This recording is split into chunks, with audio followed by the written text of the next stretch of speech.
আর ওই হাজার হাজার সাহাবার মধ্যে থেকে বাবা একজন সাহাবা হাত উঁচু করে দাঁড়িয়ে বলেছিল, নবী গো, সব সাহাবারা আবু বকরকে দায়িত্ব দিতে পারে মাফ করার জন্য। আর নবীজি, আমি আপনার সাহাবা, আমি আপনার আবু বকর বন্ধুকে আমি দায়িত্ব দিই নাই। ওগো আল্লাহর নবীজি, আমি আপনার সাহাবা, আপনাকে আমি মাফ করব না। নবী গো আমার গড়ায়া সংসার হিজরত করিলেন সোনার মদিনায়। নবী গো আমার গড়ায়া সংসার শুয়ে আছেন সোনার মদিনায়। আসুন বলে এই পৃথিবী হলো জালা,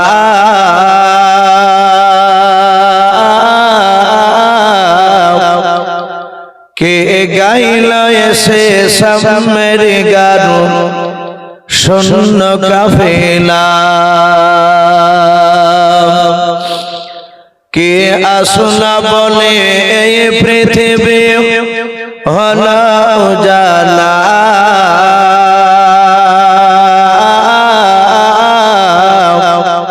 কে গাইল এসে সামের গারু শূন্য কাফেলা। ও হাশমে মাকি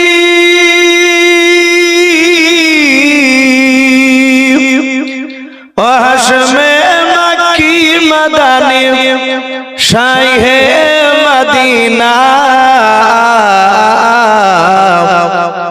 ও নূর নবী নূর নবী নূর মদিনা, ও নূর নবী নূর নবী নূর মদিনা, কে আসুনা বলে এই পৃথিবী হলো জালা,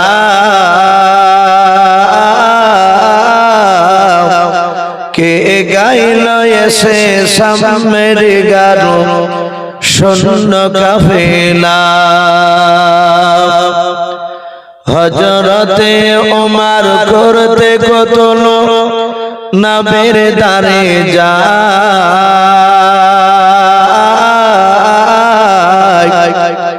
আর নূরানী তার চেহারা দেখে ওমর ফিদা হয়ে যায়। একবার মুহাব্বত সুবহানাল্লাহ।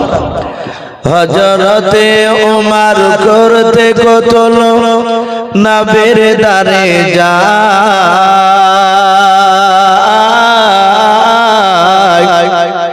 আর নূরানী তার চেহারা দেখে ওমর ফিদা হয়ে যায়। মাশাআল্লাহ। যার মায়াবী চেহারা, যার মায়াবী চেহারা দেখে ওমর হয়ে যায় নবীর দিবানা, ও নূর নবী নূর নবী নূর মদিনা, ও নূর নবী নূর নবী নূর মদিনা, কে আসুনা বলে এই পৃথিবী হলো জালা, কে গাইল এসে সামের গারু শূন্য কাফেলা। সাল্লাল্লাহু আলাইহি ভাই, আমরা আরেকবার মহব্বতে দুরুদ বাকি ইব্রাহিম পড়ে নিই। অনেক মানুষ আমাদের বিরুদ্ধে অপবাদ দেয় আমরা নাকি দুরুদ পড়ি না। উলামায়ে দেওবান, তাবলীগ জামাতের লোকেরা এরা নাকি নবীর উপর দুরুদ পড়ে না। বিশ্ব নবী মসজিদে নববীতে সাহাবাদের সামনে আলোচনা করছিলেন। আজ যেমন আপনারা আমার সামনে বসে আছেন, দেখি ইউসুফ ভাই কি আলোচনা করে শুনবো। সাহাবারা নবীর মান মর্যাদার ব্যাপারে জানতে, যে এমন একজন নবীকে আমরা পেয়েছি যে নবীর চেহারার দিকে মহব্বতে যদি তাকানো যায়, যারা তাকাবে তাদের পূর্বেকার জীবনের গুনাহ আল্লাহ মাফ করবেন। বলুন সুবহানাল্লাহ। সুবহানাল্লাহ। সাহাবায়ে কেরামরা নবীর চেহারার দিকে চেয়েছিলেন। নবীজি এইভাবে দুটো আঙ্গুলকে জোড়া করলেন, সাহাবারা সবাই তাকে দেখছে। নবী বাম হাতে একটা কাঠের টুকরা নিলেন। রাসূল বললেন, ওগো সাহাবায়ে কেরাম, আমার এই ডান হাতের দুটো আঙ্গুল জোড়া হয়ে আছে না ফাঁকা হয়ে আছে? সাহাবারা তারা তাকিয়ে বলেন, ইয়া রাসূলুল্লাহ, আমরা আপনার ডান হাতের দুই আঙ্গুলকে দেখতে পাচ্ছি, আঙ্গুল দুটো গায়ে গা লেগে আছে, আপনারা দেখতে পাচ্ছেন আমার? তো বিশ্ব নবী বললেন, এই কাঠের টুকরাটা কি দুই আঙ্গুলের মাঝখানে রাখা হবে? ফাঁকা আছে কাঠের টুকরা রাখার মতো? বলল, হুজুর না। নবীজি বললেন, কিয়ামতের ময়দানে একটা দল আমার সঙ্গে এইভাবে গায়ে গা লেগে থাকবে, মানে কাছাকাছি থাকানোর একটা গুরুত্ব বোঝাতে গিয়ে বলেছে। সাহাবারা বলেন, ইয়া রাসূলুল্লাহ, তারা কারা? নবীজি বললেন, যারা আমার উপর বেশি বেশি করে দুরূদ পড়বে। বলুন সুবহানাল্লাহ। এখন দুরূদ বাবজি অনেক রয়েছে।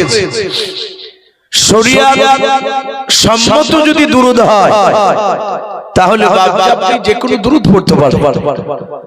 শরীয়ত সম্মত নয়, শরীয়তে নাই সে দুরূদ কোরআন হাদিসে পাওয়া যায় না, ওটা পড়লে বাবজি আপনি কিয়ামতের ময়দানে কাছাকাছি থাকতে পারবেন।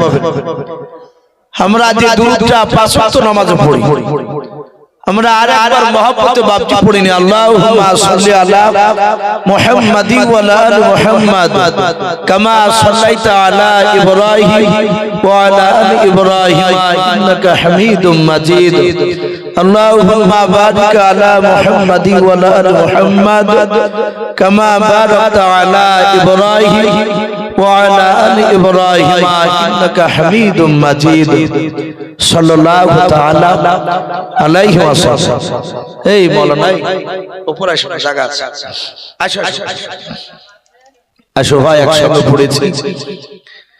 শ্রদ্ধেয় জনাব, আজকের জালসা নির্বাচিত মনোনীত যোগ্যতম সভাপতি মহাশয় ও সম্মানিত আমন্ত্রিত ওলামে কেরাম ও আমার সম্মুখের শ্রদ্ধেয় বা জ্যেষ্ঠ বাবা জীবনেরা, আমার সমবয়স্ক সমজস্ব যুবক ভাইয়েরা, পর্দার আড়ালের মা বোনেরা, সকলকে জানাই আমার ভরা ভালোবাসা সালাম। আসসালামু আলাইকুম ওয়া রাহমাতুল্লাহি ওয়া বারাকাতুহু। আলহামদুলিল্লাহ, সমস্ত প্রশংসা হামদ ও নাত সাধনা ভজনা সে মহান রব্বুল আলামিনের জন্য, যে মহান রব্বুল আলামিন আমাদেরকে বড় ভালোবেসে রহম করে বিভিন্ন গুনার মজলিস থেকে বাছাই করে নিয়ে এসে তার পবিত্র ঘরে, এই যে আপনারা বসে আছেন এটা মসজিদ, বাবা যেহেতু ভিত হয়ে গেছে মসজিদ, এই আল্লাহর ঘরে আমাদেরকে নিয়ে এসে বসা সুযোগ করে দিয়েছেন, আমরা বুঝতে পেরেছি। তাই মহান রব্বুল আলামিনের দরবারে শুকরিয়া স্বরূপ আদায় করে বলুন আলহামদুলিল্লাহ। একটু প্রাণ ভরে হচ্ছে আজ বলুন আলহামদুলিল্লাহ। তারপরে পরে আপনার আমার নবী তাজদার মদিনা, ফকরে মওজুদাত গর্বে নওয়াজ, নবী কুল শিরোমণি পয়গম্বর আদম, যিনি সাইয়্যিদুল মুরসালিন ও খাতামান নবিয়্যিন, যিনি হাবিবে কিবরিয়া আশরাফুল আম্বিয়া, যিনি হায়াতুন নবী জিন্দা নবী। আমাদের প্রতিটা মানুষের আকীদা, নবী এখনো রওজাতুল মানওয়ারায় কবরে জিন্দা না, পচে সরে গিয়েছে। কথা বলো, নবীজি জিন্দা। মিশকাত শরীফে একটা হাদিস এসেছে, নবীজি বললেন, ইন্নাল্লাহা হাররামা আলাল আরদি মিনাল আজদাসিল আম্বিয়া ফানাবিয়্যুন হাইয়্যুন ইরযাকু। নবী বললেন, প্রতিটা নবী রাসূলের জন্য জমিনকে বাবা তার শরীরকে খাওয়া হারাম করে দিয়েছে। ফানাবিয়্যুন হাইয়্যুন, প্রতিটা নবী তারা জিন্দা, শুধু জিন্দা আছে তা নয়, তারা রুজি পর্যন্ত খায়। বলুন সুবহানাল্লাহ। তো সেই নবীর উপরে অগণিত দুরূদ ও সালাম বর্ষিত হোক, বলুন আল্লাহুম্মা আমিন। মুআজ্জাজ সামিনে কেরাম, আমি আপনাদের সম্মুখে কোরআনুল কারীম থেকে আমি বেশ কয়েকটা এত টুকরা তেলাওয়াত করেছি। তারপর পরই বিশ্ব নবীজির পবিত্র জবান থেকে মাত্র দুটো হাদিসের টুকরা পাঠ করেছি। আমি যে কোরআন বাবদি প্রথমে যে দুটো পড়েছিলাম আয়াত, তার মধ্যে থেকে প্রথম আয়াতটা আল্লাহ নিজে বলছেন ইন্নাকা লাআলা খুলুকিন আযীম। আল্লাহ বলছেন আমি নিশ্চয় অতি উত্তম চরিত্র অধিকারী আমি আমার রাসূলকে পাঠিয়েছি। বলুন আলহামদুলিল্লাহ। বিশ্ব নবীর উপর দিয়ে উত্তম চরিত্রবান মানুষ পৃথিবীতে বাবদি আজ পর্যন্ত জন্মায় এবং আগামীতে জন্মাবে। আমরা জানি যে আল্লাহ রাসূল সাল্লাল্লাহু আলাইহি ওয়াসাল্লাম তিনি দুনিয়ার বুকে বাবদি টোটাল 63 বছর বেঁচে ছিলেন। নবীর পুরা জিন্দেগি একদম জন্ম থেকে এই 63 বছরের মধ্যে থেকে নবী মাত্র ক বছর বাবদি ঈমানের মেহনত, যাকে তাবলীগ বলি আমরা, তাবলীগ এই দ্বীনের দাওয়াত ক বছর দিয়েছিলেন বাপ? একটু বলুন জানা থাকলে। 23 বছর। ক বছর বললাম? 23 বছর। নবী আমার 40 বছর পর্যন্ত বাবজি রাসূল কাউকে নামাজের কথা বলেন না। তখন 5 ওয়াক্ত নামাজ আসেনি তো। কোরআন নাযিল হলো 40 বছর বয়স। তারপর থেকে যে মাথার 63 পূর্তে বাবজি 23 বছর, এই 23 বছর নবী মানুষের দাঁড়ে দাঁড়ে মার খেয়েছে। নবী পূর্ণাঙ্গ দিন দিয়ে গেলে আল্লাহ কোরআনে বলছেন আমার রাসূলকে পাঠিয়ে দিয়ে ওয়া খাতামান নবিয়্যিন, আমি নবুয়তের দরজা তালা মেরে দিয়েছি। শুধু তাই নয়, এবং আমি পূর্ণ দিন দিয়ে রাসূলকে পাঠিয়ে দিয়েছি। আমাদের আকীদা আর নবী রাসূল আসবে না কিয়ামত পর্যন্ত। আমার রাসূল এমন কিছু কাজ উম্মতকে বাড়তি বাবজি বলেন নাই, যেটা বিশ্ব নবী বাবজি আমল করে নাই, তার উম্মতদেরকে করতে বলেছে। এরকম কাজ বাবজি রাসূলুল্লাহ করেছেন? কথা বলুন। নবীজি এরকম কাজ করে নাই। বিশ্ব নবী যেটাই সাহাবাদেরকে বলেছেন উম্মতে মুহাম্মদীকে, সেটাই রাসূলুল্লাহ আগে আমল করেছেন। আপনারা সকলেই জানেন জিবরিল আলাইহিস সালাম বিশ্ব রাসূলের কাছে এসে নবীকে সালাম দিলেন, আসসালামু আলাইকা ইয়া রাসূলুল্লাহ। আল্লাহর নবী সালামের উত্তর দিয়ে দিলেন, বললেন জিবরিল ভাই কি ব্যাপার, তুমি আমার কাছে কেন আসছো? বলে নবী গো, আল্লাহ একটা খবর নিয়ে পাঠিয়েছে আপনার কাছে। আল্লাহর নবী জনাবে মুহাম্মদ রাসূলুল্লাহ সাল্লাল্লাহু তাআলা আলাইহি ওয়াসাল্লাম নবী আমার বলেন জিবরিল ভাই, বলে আমার আল্লাহ তোমাকে দেখে এমন খবর আমার কাছে পাঠিয়েছে বলো। জিবরিল আলাইহিস সালাম বলেন ওগো নবীজি, আল্লাহর সাথে কিছু বান্দার হক রয়েছে। ওগো আল্লাহর নবীজি, আপনি হকের ব্যাপারে আপনি জানেন না। নবীজি বলেন জিবরিল ভাই, তুমি না বললে আমি কেমন করে জানতে পারবো? ও জিবরিল ভাই, আল্লাহর সাথে যে বান্দার কিছু হক রয়েছে তুমি সেইগুলো আমাকে বলো।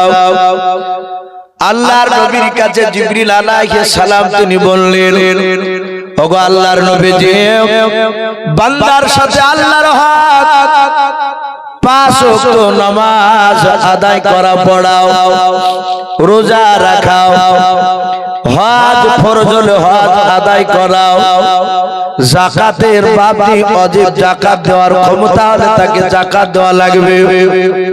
আল্লাহর নবীজিকে ডাক দিয়া জিবরিল বলেন আল্লাহর নবী শুনেন এই সবগুলো বান্দার সাথে আল্লাহর হক রয়েছে।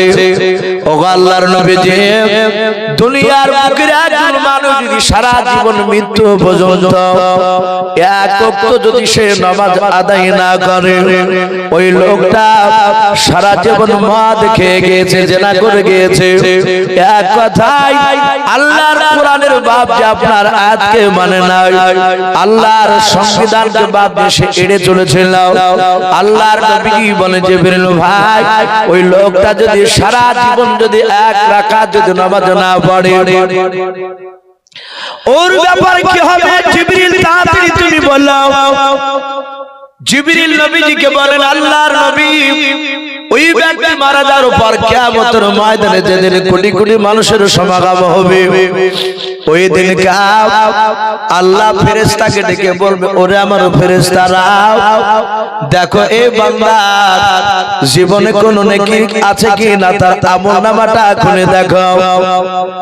আল্লাহর হুকুম পাওয়ার সাথে সাথে জিবরিল ফেরেশতা ডাক দিয়ে বলে নবী গো ওই সময় ফেরেশতারা তার আমলখানা দেখবে।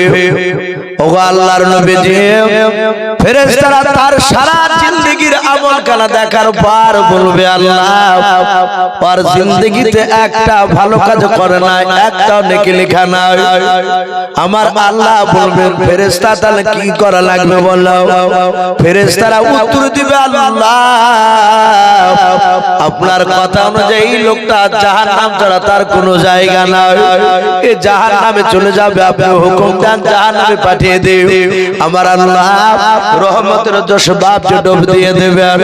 আমার আল্লাহ ডাক দিয়ে বলবেন ফেরেশতা ওই লোকটা জিন্দেগিতে এক রাকাত নামাজ পড়ে নাই বলে না পড়ে না, আপনার হক আদায় করে যেতে পারে না।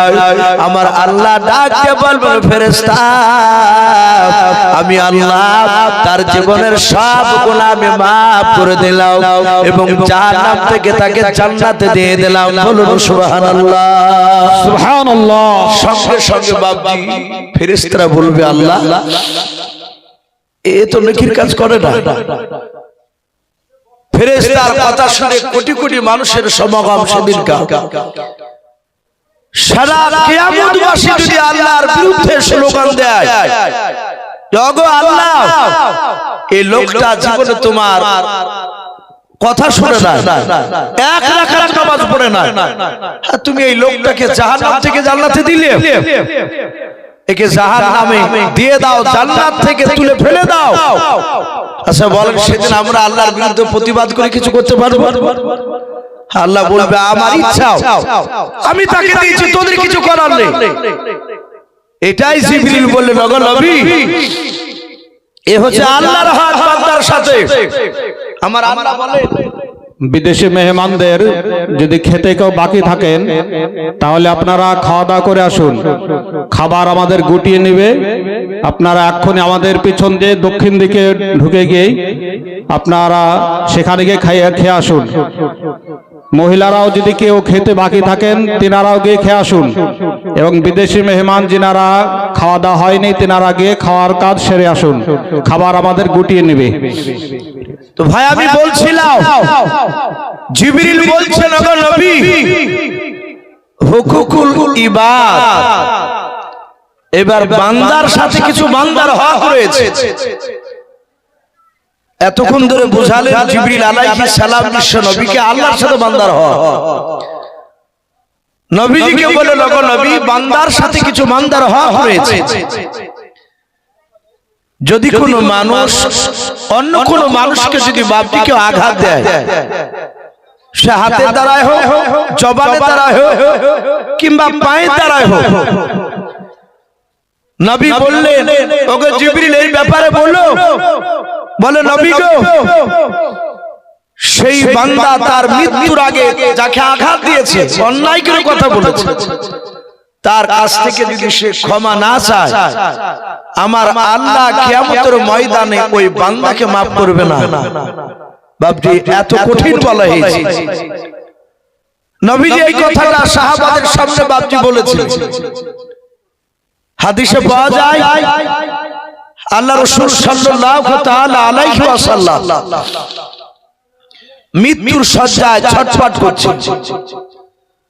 আমি জানি না আপনাদের বাপজি জানা আছে কিনা, আল্লাহ রাসূল মৃত্যুর সময় নবীজির মাথার যন্ত্রণা একটু বেশি হয়েছিল, বেড়ে গিয়েছিল। তো নবীজির মাথা যন্ত্রণায় কাতর হয়ে আল্লাহ রাসূল 13 দিন উনি দাঁড়াতে পেরেছিলেন না। এই 13 দিনের মধ্যে বিশ্ব নবী আমার 17 ওয়াক্তের ফরজ নামাজে তিনি ইমাম হয়ে তিনি নামাজ পড়াতে পারেননি। কথা বুঝতে পারছেন আমার? এই 17 ওয়াক্তের নামাজ ইমামতি আমার বিশ্ব নবীর বন্ধু আবু বকর সিদ্দিক রাদিয়াল্লাহু তাআলা আনহু তিনি করেছিলেন। বলুন আলহামদুলিল্লাহ। আমি বলছিলাম নবীজির বাপকে মাথা যন্ত্রণা বেড়ে গিয়েছে। নবী ইন্তেকাল করবেন তার 3 দিন আগেকার ঘটনা কিতাবে লিখেছে। নবী দুনিয়া থেকে চলে যাবে। গোটা মক্কা মদিনা এমনকি গোটা আরবের মধ্যে লোক, আরবের বাহির থেকে বাপজি সাহাবায়ে কেরামরা রাসূলুল্লাহর অসুস্থ শুনে, নবী ভালো নেই, নবী বলা হয় দুনিয়াতে বেশি দিন আর বেঁচে থাকবেন না, এই কথা শুনে সাহাবারা হাজার হাজার সাহাবা নবীকে দেখতে এসেছে। নবী শুয়ে আছে ফাঁকা ময়দানে, বাপজি হাজার হাজার সাহাবায়ে কেরাম রাসূলকে গোল করে ঘেরাও করে নিয়ে সবাই কাঁদছেন, চোখ দিয়ে ঝরঝর করে পানি ঝরছে। আহারে নবী চলে গেলে আমাদের রাহবার কে হবে, আমাদের আমির কে হবে? নবীর সাহাবারা সবাই চোখ দিয়ে ঝরঝর করে পানি ঝরছে। সাহাবারা এটাও জানে নবীর দরবারে চেঁচিয়ে কথা বলা যাবে না। রাসূলের গলার আওয়াজের চেয়ে যদি সাহাবাদের গলার আওয়াজ যদি উঁচু হয়ে যায়, ওই ব্যক্তি জান্নাতে যেতে গিয়ে বাপচা আটকা পড়ে যাবে। এটাও সাহাবারা জানতেন। তাই সাহাবারা সকলেই বাপজি চুপচাপ নবীজির কাছে বসে তাদের দুই চোখের কোণা দিয়ে ঝরঝর করে পানি ঝরছে। রাসূলুল্লাহ চলে গেলে আমরা কিভাবে থাকতাম? আল্লাহর নবী জনাবে মুহাম্মদ রাসূলুল্লাহ সাল্লাল্লাহু তাআলা আলাইহি ওয়াসাল্লাম নবী আমার মাথার যন্ত্রণা বাপজি আপনার দিন দিন বেড়ে যাচ্ছে। আল্লাহ নবীজির দুই চোখের কোণা দিয়ে ঝরঝর করে পানি ঝরছে। সাহাবাদের দিকে তাকাচ্ছে। আল্লাহর নবীজি হাতখানা উঁচু করে ডাক দিয়ে বলল, আমার সাহাবারা আমার হাতখানা ধরে তোমরা আমাকে উঁচু করে আমাকে বসিয়ে দাও। আল্লাহর নবীজির বাপ যে জিন্দা অবস্থায় নবী যখন দুনিয়ার বুক থেকে একেবারে বিদায় নিয়ে চলে যাবে, ওই সময় নবীজির বাপ যে দুটো জামাই জিন্দা ছিল। বড় বড় জামাইটার নাম ছিল হযরত ওসমান গনি রাদিয়াল্লাহু তাআলা আনহু, ছোট জামার নাম হযরত আপনার আলী রাদিয়াল্লাহু তাআলা আনহু।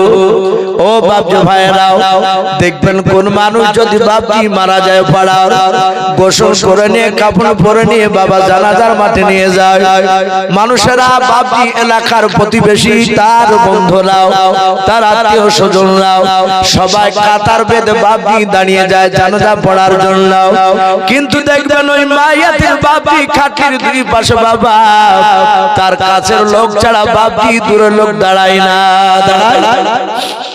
অনেক মানুষ জানাজার মাঠ থেকে কাতার থেকে বলে, ও ভাই ওই মায়াতের মাথার পাশে ওরা কারা ওই লোকটা দাঁড়িয়ে আছে, ওকে কোনোদিন দেখে নাই। যারা চিনে তারা ডাক দেব ওই মায়াতের বড় জামাই, নাহলে বলবে মায়াতের শালো, নাহলে বলবে মায়াতের বড় বেটা। এইভাবে বাপজি মৃত্যুর ব্যক্তি দেখবেন বাবা মৃত্যুর শয্যা ছটফট করলে কাছের লোক বাপজি বসে থাকে। আল্লাহ রাসূল ডাক দিয়া বলেন সাহাবারা আমার হাত দুখানা দূরে তোমরা একটু উঁচু করে আমাকে বসিয়ে দাও। ওসমান গনি রাদিয়াল্লাহু তাআলা আনহু নবীজির জামাই আলী রাদিয়াল্লাহু তাআলা আনহু নবীজির দুই হাত দুখানা ধরলেন বাবা আস্তে করে নবীজি বললেন আমাকে উঠে বসে দাও। সাহাবারা হাত দুখানা ধরে নবীজিকে বসালেন। হযরত আলী রাদিয়াল্লাহু তাআলা আনহু নবীজির পিঠে হাত দিয়ে বলছেন নবীজি আর বেশি আপনাকে তোলা যাবে না নবী গো, আপনি কষ্ট পাবেন। নবী আপনার মাথার যন্ত্রণা, আপনি কাতর হয়ে আছেন। নবী আপনি বলুন আপনি এবারে কি করতে চান?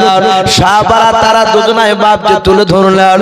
দরুদ নবী আমার হাজার হাজার সাহাবার দিকে বাপজি লক্ষ্য করে নবীজি তাকানোর পর হাত ওখানে এভাবে উঁচু করে ধরলেন জড়ো করে। নবী বললেন আবু বকর তুমি কোথায় আছো? আমার হাত ওখানে ধরতে দাও। আবু বকর নবীর ডান পাশে বসা ছিল। আল্লাহর নবী ডাক দিলেন আবু বকর আর থাকতে পারলেন না। নবীর ডান হাত ওখানে হাতখানা ধরলেন। আল্লাহর নবীর বন্ধু আবু বকর ডাক দিয়ে বলে নবী গো আপনি কেন আমার হাত ওখানে ধরতে চাইলেন? ধরতে নবী ডাক দিয়ে বলেন আবু বকর শুনুন আমি বহুদিন আগে বলেছিলাম আল্লাহর হক আদায় করে না দিতে পারলে আমার আল্লাহ মাফ করে দিতে পারে আল্লাহর বান্দাকে।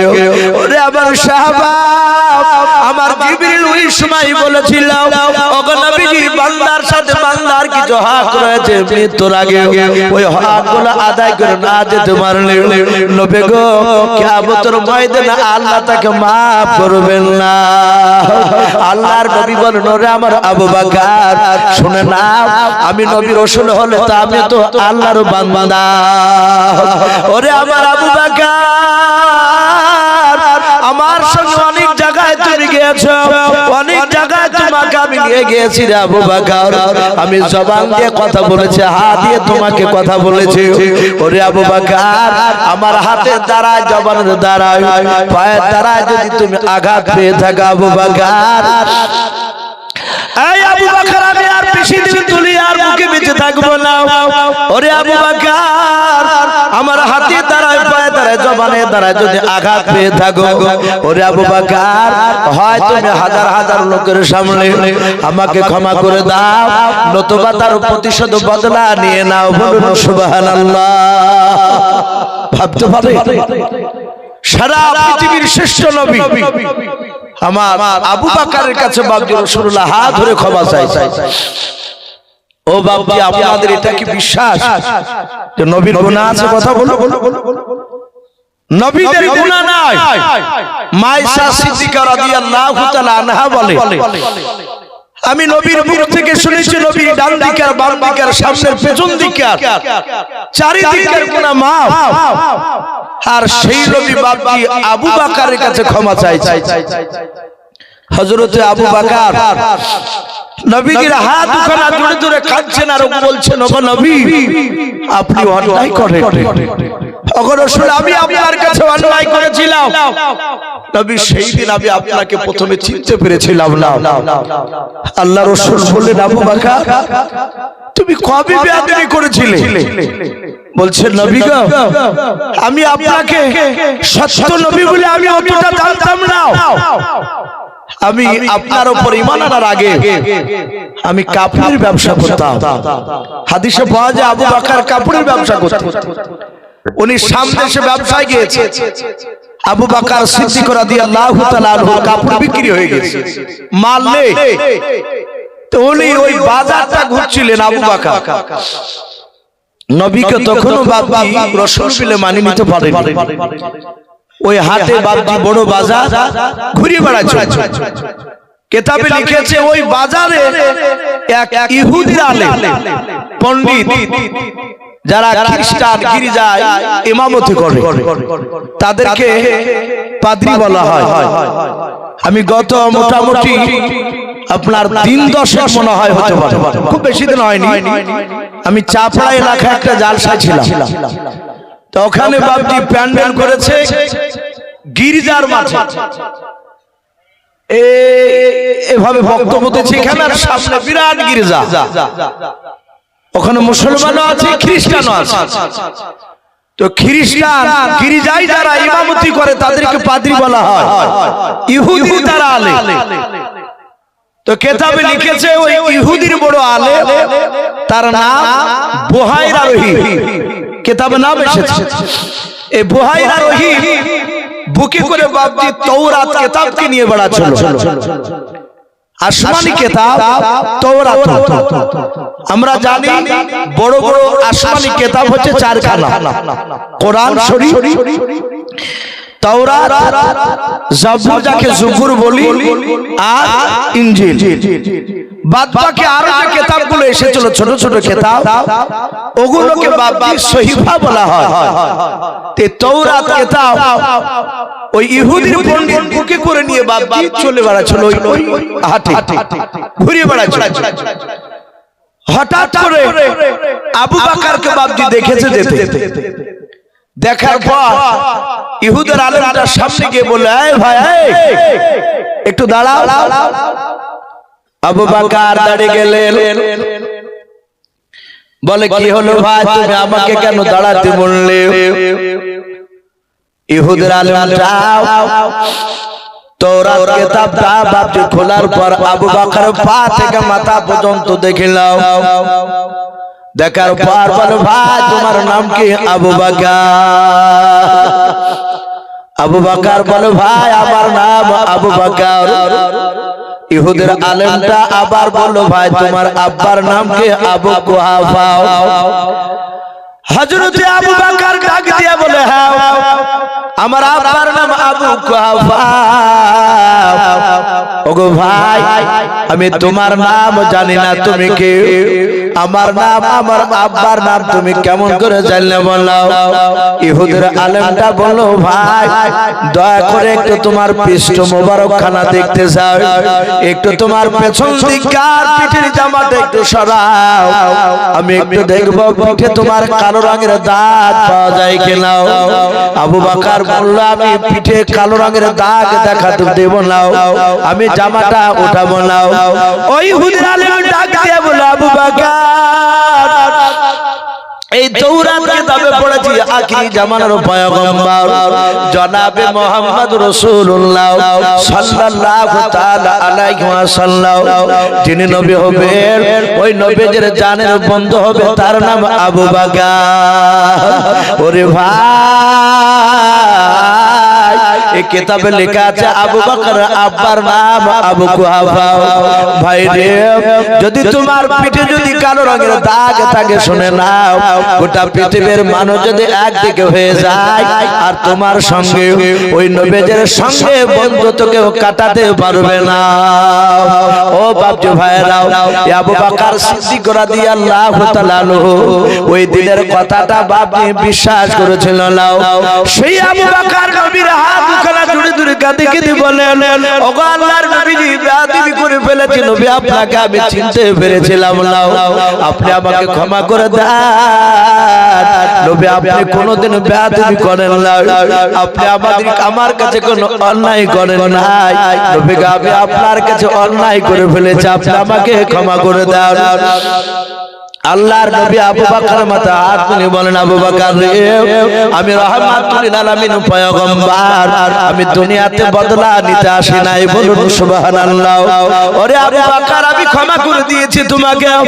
এই আবু বকর তুমি বসে যাও। আবু বকর বাপজি ডান দিকে বসে পড়লেন। আল্লাহর নবী জনাবে মুহাম্মদ রাসূলুল্লাহ সাল্লাল্লাহু তাআলা আলাইহি ওয়াসাল্লাম বিশ্ব দরুদ নবী আমার হাওয়া করে তিনি কাঁদতে শুরু করলেন। দ্বিতীয়বার হাত ওখানা বাপজি ভাবে আপনার উঁচু করে আবার ধরলেন। আল্লাহর নবী উঁচু হাত করার পর ডাক দিয়ে বলেন, ওমর ওমর তুমি কোথায় আছো? আমার হাত ওখানা ধরো। হযরত ওমর বাপজি নবীর মাথার দিকে বাম সাইডে বাপজি বসেছিল। হযরত ওমর বিশ্ব নবীজির হাত দুখানা ধরলেন, আল্লাহর নবীজির হাত দুখানা ধরে ওমর কাঁদেন আর বলেন, ইয়া রাসূলুল্লাহ, ইয়া হাবিবাল্লাহ, ফিদাকা বি ওয়া উম্মি, ইয়া রাসূলুল্লাহ, নবী আপনার পদতলে আমার পিতামাতা কুরবান হয়ে যাও, নবী আপনি কেন আমার হাত দুখানা ধরতে চাইলেন? বললেন, আল্লাহর নবী বলেন, ওমর শুনে নাও, আমি আর বেশি দিন বেঁচে থাকবো না। ওরে ওমর, আমার হাতের দ্বারাই, জবানের দ্বারাই, পায়ের দ্বারা যদি তুমি আঘাত পেয়ে থাকো, ওরে ওমর, হয় তুমি আমাকে ক্ষমা করে দাও, নতুবা তার প্রতিশোধ বদলা তুমি নিয়ে নাও। হযরত ওমরের কাছে যখন নবী ক্ষমা চাইলেন, আল্লাহর দরুদি নবী রহমতের বাপ নবী ক্ষমা চাইলেন, হযরত আমিরুল মুমিনিন ওমর ইবনে খাত্তাব রাদিয়াল্লাহু তাআলা আনহু নবীর হাত দুখানা বাপ যে ছেড়ে দিয়াও, নবীর পা দুখানা বাপ ওমর পাজামের জুড়ে ধরলেন, হাওয়া করে কাঁদেন আর বলেন, নবী আপনি সারা পৃথিবীর মধ্যে শ্রেষ্ঠ নবী গাও। ওগো নবী, আপনার শরীর থেকে ঘাম ঝরলে মুশকে আম্বার নাই খুশবু বের হয়। নবী গো, আপনি যেই রাস্তা দিয়ে একবার হেঁটে গেলেন, ওই রাস্তায় 14 দিন ধরে না হাঁটলে ওই রাস্তায় নবত নবত খুশবু পাওয়া যায়। নবী গো, আপনি কোনো অন্যায় করেন নাই।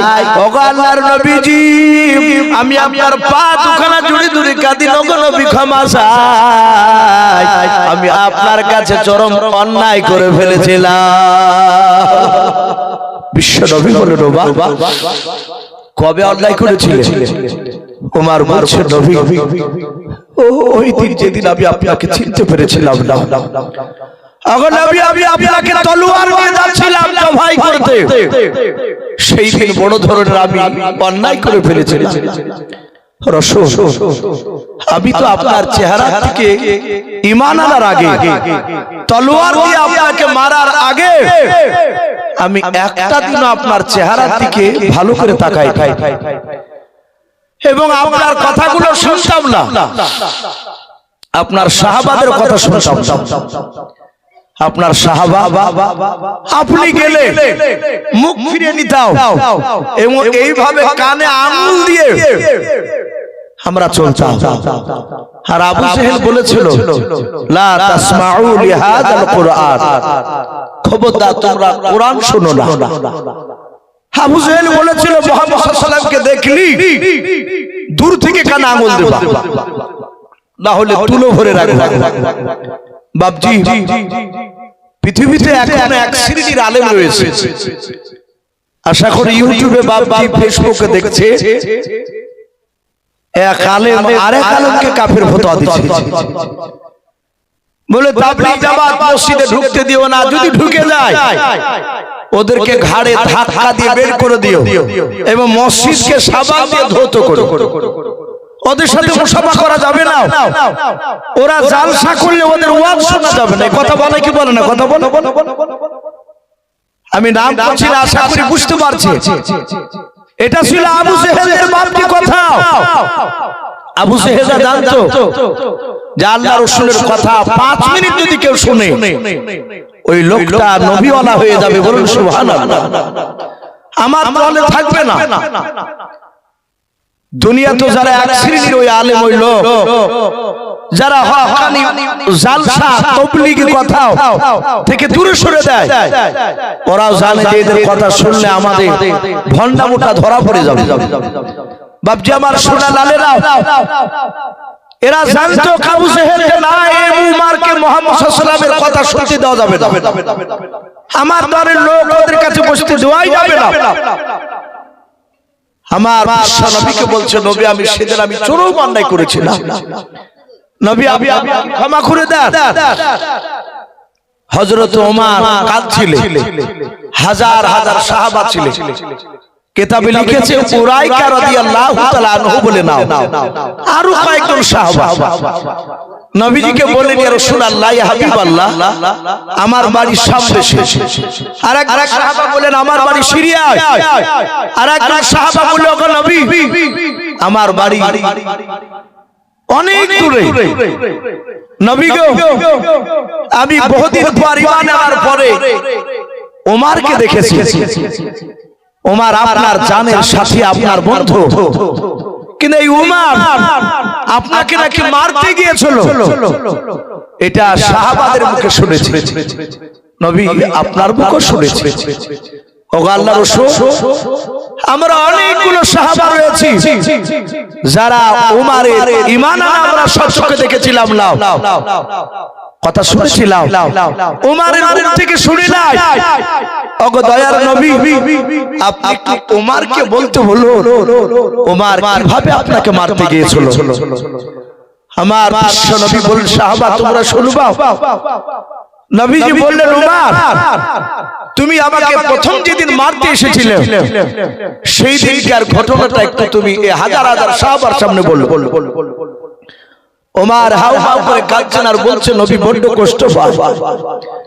আল্লাহ রাসূল বললেন, ওমর আমি নবী পয়গম্বর, আমি তোমাকে হুকুম করছি, তুমি শোনাও। ওমর বলতে শুরু করলেন। হাজার হাজার সাহাবায়ে কেরাম বাপজি বসে শুনছিলেন, তখন এরকম মাইক ছিল না বাবা, বিনা মাইকে ওমর কথা বলছে। ওমরের গলার ভোল্টেজ কতটা জানা আছে বাবা আপনাদের? আওয়াজ কতটা দূর যেত? আমার বিশ্ব নবীর সাহাবা ওমর বলে, ওমর মসজিদে নববী থেকে চিৎকার করে ডাক দিয়েছিলেন, ইয়া সারিয়াল জাবাল। একজন সারিয়া বলে একজন সাহাবাকে ডাক দিয়েছে। ওমরের জামানায় তিনি যুদ্ধ গিয়েছিলেন, ওমরের কথা শুনে বেঈমানের সঙ্গে লড়াই করতে। মসজিদে নববী থেকে বাপজি 1400 কিলোমিটার দূরে সেই সারিয়া সেই ময়দানে যুদ্ধ করছিলেন। হযরত ওমর জুম্মাতে বায়ান করছিলেন, বায়ান করতে করতে হঠাৎ করে ডাক দিয়ে বললেন, ইয়া সারিয়াল জাবাল, এ সারিয়া তুমি পাহাড়ের দিকে আছো, তুমি একটু নজর করো। উপস্থিত সাহাবারা বলছেন, ইয়া আমিরুল মুমিনিন, এখানে সারিয়া তো নাই, ও তো আজ 15 দিন আগে যুদ্ধ হয়ে গিয়েছে। বলে আমি তাকে ডাক দিয়েছি, উনি যুদ্ধ করে বাড়ি আসেন। ওমরের কথাটা জিজ্ঞাসা করলেন, তোমাকে গত সপ্তাহে জুম্মার দিনে ওমরকে ডাক দিয়েছিল? এই সারিয়া, সারিয়া বলছেন, খোদার কসম কেন বলি, আমার মনে হচ্ছে 10 হাত পেছন থেকে ওমর আমাকে ডাক দিয়ে সাবধান করে দিলেন। বলুন সুবহানাল্লাহ। ওমর ছিল বাপজি আধ্যাত্মিক জগতের সম্রাট। হযরত ওমরের গলার আওয়াজ এত ভোল্টেজ বাপজি ছিল, এত জোর দূরে যেত, 1400 মাইল দূরে পৌঁছার জন্য ওনার আওয়াজ, এটা গল্প নয়। আমার বিশ্ব নবীজি সাহাবা ওমর ডাক দিয়ে বলছেন, নবী সেই দিন আমি আপনাকে চিনতাম না, আমি আপনাকে দেখলে, আপনার সাহাবাকে দেখলে আঙ্গুল দিয়ে হাত দাও। সঙ্গে সঙ্গে আবু জেহেল মিটিং ডেকেছিল, 12,000 লোক আমরা সেখানে জমা হয়েছিল। 12,000 লোকের মধ্যে থেকে প্রধান বক্তা ছিল বেঈমান আবু জেহেল। শব্দটা জাহাল, কিন্তু আমরা আবু জেহেল বলে বাবা সবাই জানি।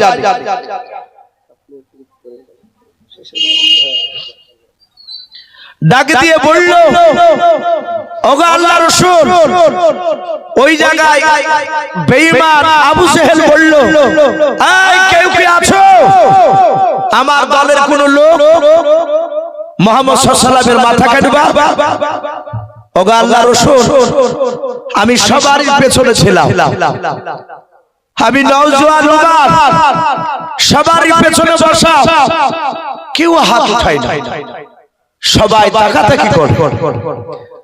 আবু জেহেল বলল, কেউ নাই, ওই আব্দুল্লাহর ছেলে মুহাম্মদ সাল্লাল্লাহু আলাইহি ওয়াসাল্লামের মাথা কাটতে পারবা? কেউ যখন উঠলো না, ওগো নবী, আমি আপনার এই হতভাগা সাহাবা, আমি পেছন দিক থেকে চিৎকার করে বললাম, এই আবু জেহেল, আমি আব্দুল্লাহর মাথা কেটে আমি তোমার পায়ের তলে নিয়ে এসে রেখে দেব। কি দেবা? ওমর বলল আমি জবাই করব বললাম, মাথা কেটে নিয়ে এসে দিব বললাম, 12,000 লোক সবাই হাত তালি মেরে আমাকে বাহবা দিল। তারা বলল ওমর ছাড়া কেউ পারবে না। না পারার একটা কারণ ছিল, ওমরের দুই হাতে আল্লাহ দুনিয়ার 50টা যুবকের শক্তি যতটা হয় অতটা শক্তি একা আমার আল্লাহ ওমরের দুই হাতে দিয়েছিলেন। বলুন সুবহানাল্লাহ। ওমরের সামনে কেউ দাঁড়াতে পারতো না, এটাও কিতাবে এসেছে। রাসূলের সাহাবারা ওমরের ভয়ে প্রকাশ্যে কলমার দাওয়াত দিতে পারতো না, চুপি চুপি দাওয়াত দিত। ওমর ডাক দিয়ে বলল, গো নবী, ওই সময় আবু জেহেল বলল তোমাকে মোটা অঙ্কের উপহার দেওয়া হবে, পুরস্কার দেওয়া হবে। আমি রাজি হয়ে গেলাম, কিন্তু আবু জেহেলকে আমার বিশ্বাস নাই। ওমর বলছে, আমি ওকে পাহাড়ে হাত দিয়ে কসম কেটে নিলাম, তাই কাটলো।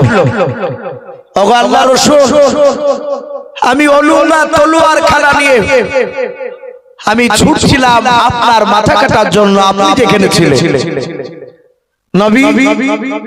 আমি যখন আবু জেহেলের এরিয়া পার হয়ে ফাঁকা মরুভূমির ময়দান দিয়ে যখন দৌড়াচ্ছিলাম, হঠাৎ দেখলাম আমার একটা বন্ধু, তার নাম নাই রাদিয়াল্লাহু তাআলা আনহু বলে নাম, এটা ওমরের বন্ধু ছিল।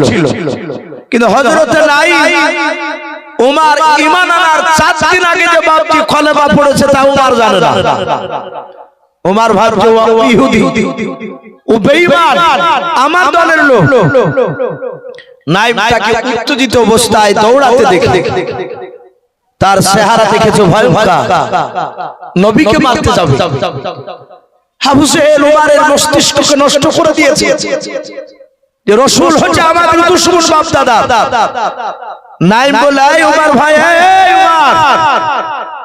ওমর বলে আমার সময় নাই, আমার দাঁড়ানোর সময় নাই। বলে কেন ভাই? বলো ওই আব্দুল্লাহর ছেলে অতি বড় বেড়েছে, তার মাথা কাটতে যাচ্ছে। বেটার মাথা কেটে চুল ধরে আমাদের নেতা আবু জেহেলের পায়ের তলে ফেলবো, কথা দিয়েছি। আর তুমি তো জানো ভাই, আমি যা কথা দিতাই পূরণ করে দেখা। নাইম বলল, ভাই ওমর, তুমি তো একা, কিন্তু মুহাম্মদ সাল্লাল্লাহু আলাইহি ওয়াসাল্লামের তো সাথী আছে, তার ভক্তরা আছে, তুমি মারতে গেলে তোমাকে তো ওরা কম করে ছাড়বে না। ওমর বলল, এই নাই, তোর কথা শুনে মনে হচ্ছে তুই ওর লোক। এই তোর তো দরদ আছে কেন? নাইম বলল, ভাই আমি বিশ্ব নবীর সাহাবা। একবার জোরে বলুন সুবহানাল্লাহ। যারা ইমানদার হয়, আল্লাহওয়ালা হয়, তারা পৃথিবীর শক্তিকে ভয় ভয় কথা বলে, একমাত্র আল্লাহকে ছাড়া কাউকে ডরায় না। আপনি আমি মানুষকে দেখে ভয় করে জানতে হবে ঈমান দুর্বল, আল্লাহর পূর্ণাঙ্গ বান্দা হতে পারি না। নাইম বলল, ভাই ওমর, আমি রাসূলের কলেমা পড়েছি। ওমর ডাক দিয়ে বলল, ভাই নাইম, এতদিন তুই আমার বন্ধু ছিলে, আজ থেকে তুই আমার বন্ধু নাই। নাইম বলল, ভাই তুমি কি বলতে চাও বলো। ওমর বলল, নাই আমি তোকে নবীকে মারার আগে তোকে জবাই করব। হযরত ওমর তলোয়ার খানা বাকি তুলেছে নাইমকে মারার জন্য। হযরত নাইমের কাছে বাকি তলোয়ার ছিল, তিনি তলোয়ার বের করলেন। নাইম ডাকতে বলেছিল, ভাই ওমর শুনে নাও, তুমি 10টা তলোয়ার মারলে আমি একটা তো তোমাকেও মারতে পারবো। ওরে ওমর, তোমারও দুটো হাত, আমারও দুটো হাত, তোমারও রক্ত, আমারও শরীরে রক্ত। ওমর রে, আমাকে মারার আগে, নবীকে মারার আগে ওমর তোমার বাড়িটা ভালো করে খোঁজ নাও গাও। ওমর বলো, বাড়ি মানে? বলে, ওমর তোমার বোন কটা? বলে, আমার একটা বোন। বোনের নাম কি? বলে, বোনের নাম ফাতেমা। বলে, বিয়ে দিয়েছো? বলে, হ্যাঁ দিয়েছি, গ্রামে ওই পাড়ায়। বলে, ভাই ওমর তোমার দুলা ভাইয়ের নাম কি? বলে দুলা ভাইয়ের নাম সাঈদ। বলে ওমর, যে নবী কলমা পড়ার জন্য আমাকে মারতে যাচ্ছ, যে নবীর মাথা কাটতে যাচ্ছ ওমর, সেই নবীর কলমা তোমার কলিজার টুকরা বনু ফাতেমা আর তার স্বামী সাঈদ, তারা দুজনে আজ 3 দিন আগে তারা ইসলাম গ্রহণ করেছে। জোরে বলুন সুবহানাল্লাহ। কলমা পড়ে দিয়েছে। ওমর বলে নাই ভাই, মিথ্যা কথা বলিস না তো। বলে 4 দিন আগে বলতাম, 4 দিন থেকে আর মিথ্যা কথা বলি নাই। ভাই ওমর, খোঁজ নিয়ে দেখ, যদি তোর বোন আব্দুল্লাহ ভাই যদি কলমা না পড়ে এসে আমাকে জবাই করবি, আমি চুপচাপ দাঁড়িয়ে থাকবো, কিছু বলবো। ওমর বলল ডাক, বলে হ্যাঁ। ওমরের যা রাগ ছিল রাসূলের উপরে, তার চেয়ে আরো 7 গুণ রাগ বাপজি বেড়ে গেছে। বলে আমাদের বাপ দাদার দুশমন আর তার দল ভক্তি হয়েছে আমার বোন আর বোনাই। হযরত ওমর দৌড়াচ্ছে, ওর কানে কিন্তু আঙ্গুল ভরা নাই, ওর কানে তুলা ভরা নাই, ও রাগে দৌড়াচ্ছে রাসূলুল্লাহকে মারবো বলে। রাস্তায় রাসূলের বাপজি কলমা পড়েছে আর বোন আরো রেগে গিয়ে বাপজি দৌড়াচ্ছে। হযরতে সাঈদ আর ফাতেমা এরা দুজনাই ঈমান আনার পরে নবী একজন খাব্বাব নামক একজন সাহাবাকে বললেন, সাহাবা এদের দুজনার বাড়িতে গিয়ে গোপনে কোরআন শিক্ষা দিয়ে এসো। বলুন আলহামদুলিল্লাহ। কোরআন শিখাও গাও। খাব্বাব কোরআনটা বুকে করে জোরে ধরে ওই সাঈদের নয় ফাতেমার, হ্যাঁ সাঈদ ফাতেমার ওদের বাড়িতে এসে গোপনে কোরআন শিক্ষা দিচ্ছে। ওমর দরজার গুড়িতে এসে বাবা কানটা লাগিয়েছে, দেখে আমার বোন ফাতেমা কি করে বাড়ির ভিতরে। প্রথমে আওয়াজ দেয় নাই, ভেতর থেকে বাপের শব্দ বেরিয়ে আসলো, ইন্নী আলাল্লাহ। কোন কোন মুফাসসির কিরাম বলেন হযরত আমিরুল মুমিনিন উমর ইবনে খাত্তাব রাদিয়াল্লাহু তাআলা আনহু বাবা ওই সময় ঈমান আনার আগে রে বাবা হযরত আপনার ওমরের কানে 3টা আয়াত এসেছিল কোরআনের আওয়াজ। লাস্টে কার শব্দ ছিল ইন্নী আলাল্লাহ, আমি নিশ্চয় আমি আল্লাহ। এই আওয়াজ যাহাতে ওমরের কানে পৌঁছে গেল, ওমর রাগ সামলাতে না পেরে ডাক দিয়ে বলল, ফাতেমা দরজা খোল। ওরে ফাতেমা দরজা খোল বলে বাপে 2বার 3বার ডাক দিয়ে দিয়েছে ওমর। হযরত ফাতেমা বুঝতে পেরেছে আমার ভাই ওমর এসেছে, মনে হয় আমরা কলেমা পড়েছি এটা জানতে পেরে গিয়েছে, আমাদেরকে আর বেঁচে রাখবে না। কারণ ফাতেমা ওমরের শক্তির ব্যাপারে মেজাজের ব্যাপারে জানা ছিল। হযরত ফাতেমা খাব্বাব রাদিয়াল্লাহু তাআলা আনহুকে ডাক দিয়ে বলেন, গো খাব্বাব ভাই কোরআনটা নিয়ে তুমি ঘরের আড়ালে তুমি লুকিয়ে যাও। খাব্বাব বলে কেন? ফাতেমা বলে লুকিয়ে যাও বলে কেন? তুমি জানো না? বলে না। বলে আমার ভাই পৃথিবীর কাউকে দেখে ভয় পাই না, আমরা নবীর কলেমা পড়েছে জানতে পেরে আমাদেরকে মারার জন্য এসেছে। ওরে ভাই খাব্বাব তাড়াতাড়ি তুমি কোরআনটা নিয়ে আড়ালে চলে যাও, কারণ বেঈমান ওমর ভাই কোরআনের হয়তো সে আপনার অপমান করে ফেলবে, কোরআনকে মহব্বত করতে জানে না, টাল দিয়ে হয়তো ফেলে দেবে, আমরা কষ্ট পাবো। খাব্বাব কোরআনটা নিয়ে বাপজা আড়ালে চলে গেলাম। আল্লাহর নবীর বাপের সাহাবিয়াও ফাতেমা আর সাঈদ তারা আগিনা উঠোনে বাপে দাঁড়িয়ে আছে।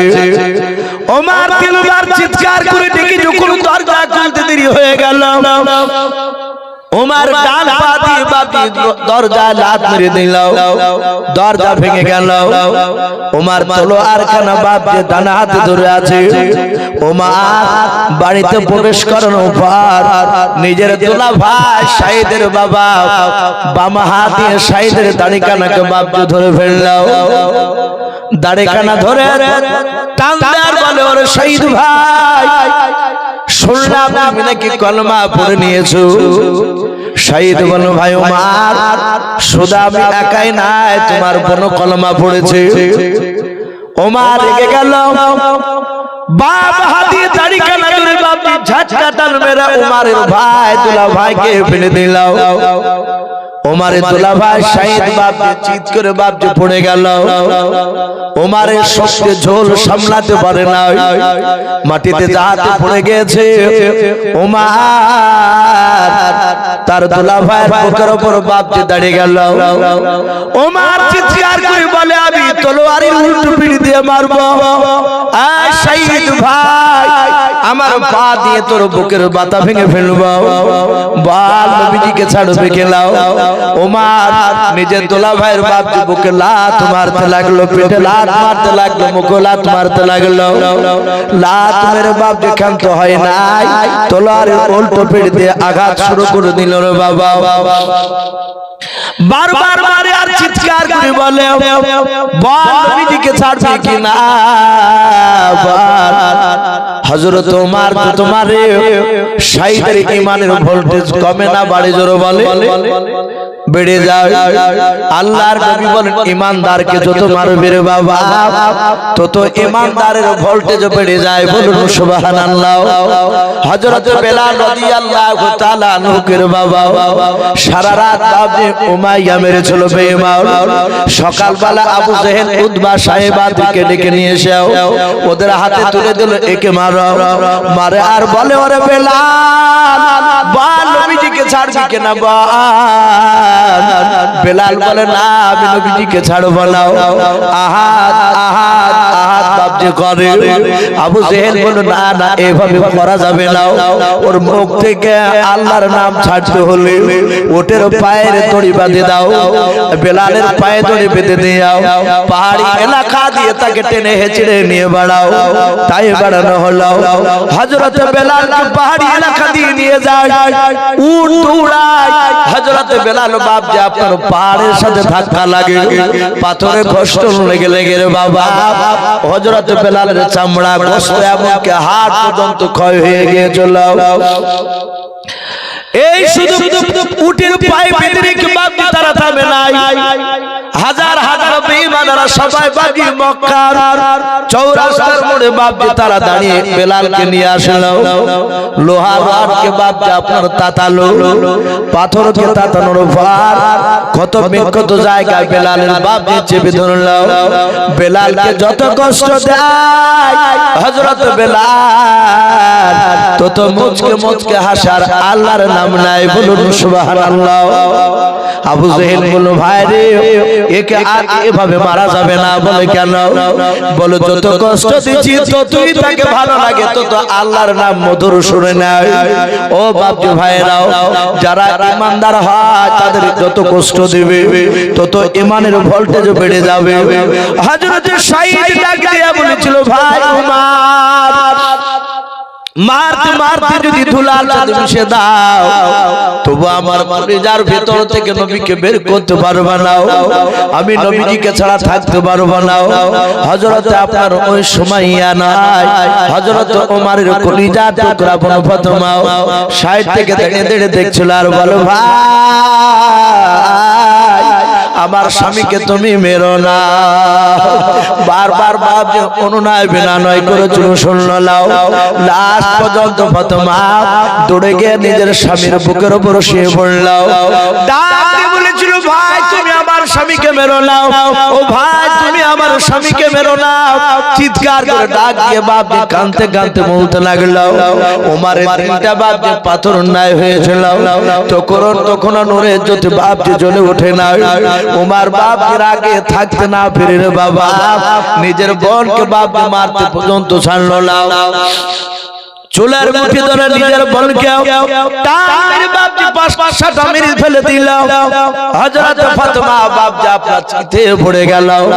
নিজের বোন বাপজি ফাতেমা পড়ে আছে, ডাক দিয়ে বলে ভাই তুমি আমাকে টান মেরে ফেলে দিলে রে ভাই, তোমার কি একটু কষ্ট হলো না?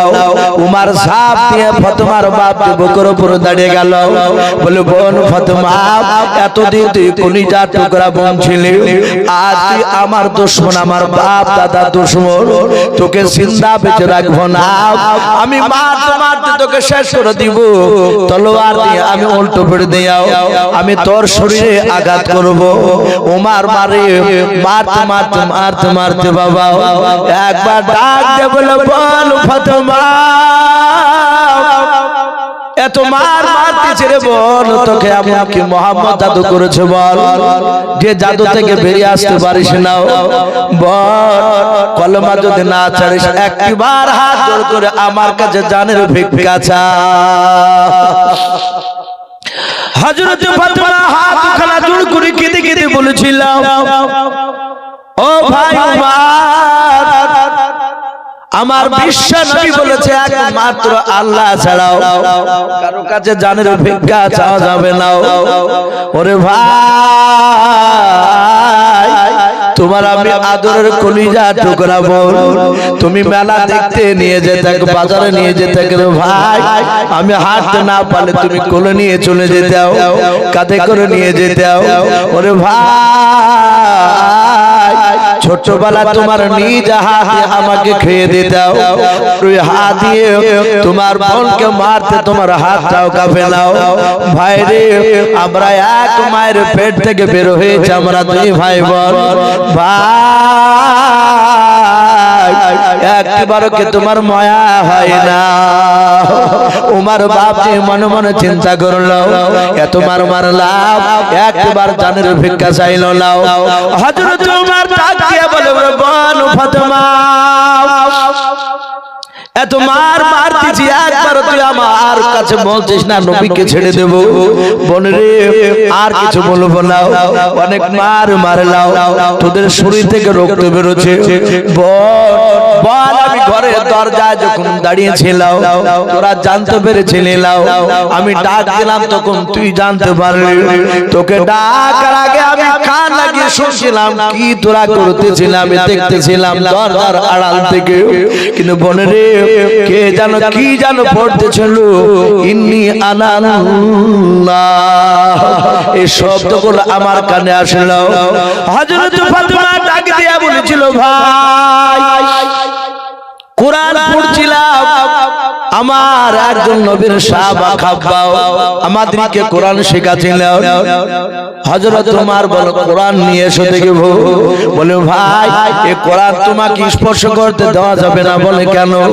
বলে তুমি নাপাক, তুমি তো পবিত্র নাও, এই ধর্মগ্রন্থ কোরআন অপবিত্র অবস্থায় ছোঁয়া যাবে না। ওমর বলল গোসল করতে গেলে সময় লেগে যাবে, তাড়াতাড়ি শোনা কি পড়তেছিলি রে বাবা? কিন্তু তার কানে তো বাপ আঙুল ভরা নাই, তার কানে তুলা ভরা নাই, ওই দরজার কুড়ি থেকে কান লাগিয়েছিল রে বাবা, তিনটা কোরআনের আয়াত রে বাপ যা আপনার কানের ভেতর দিয়ে একেবারে কলিজা থেকে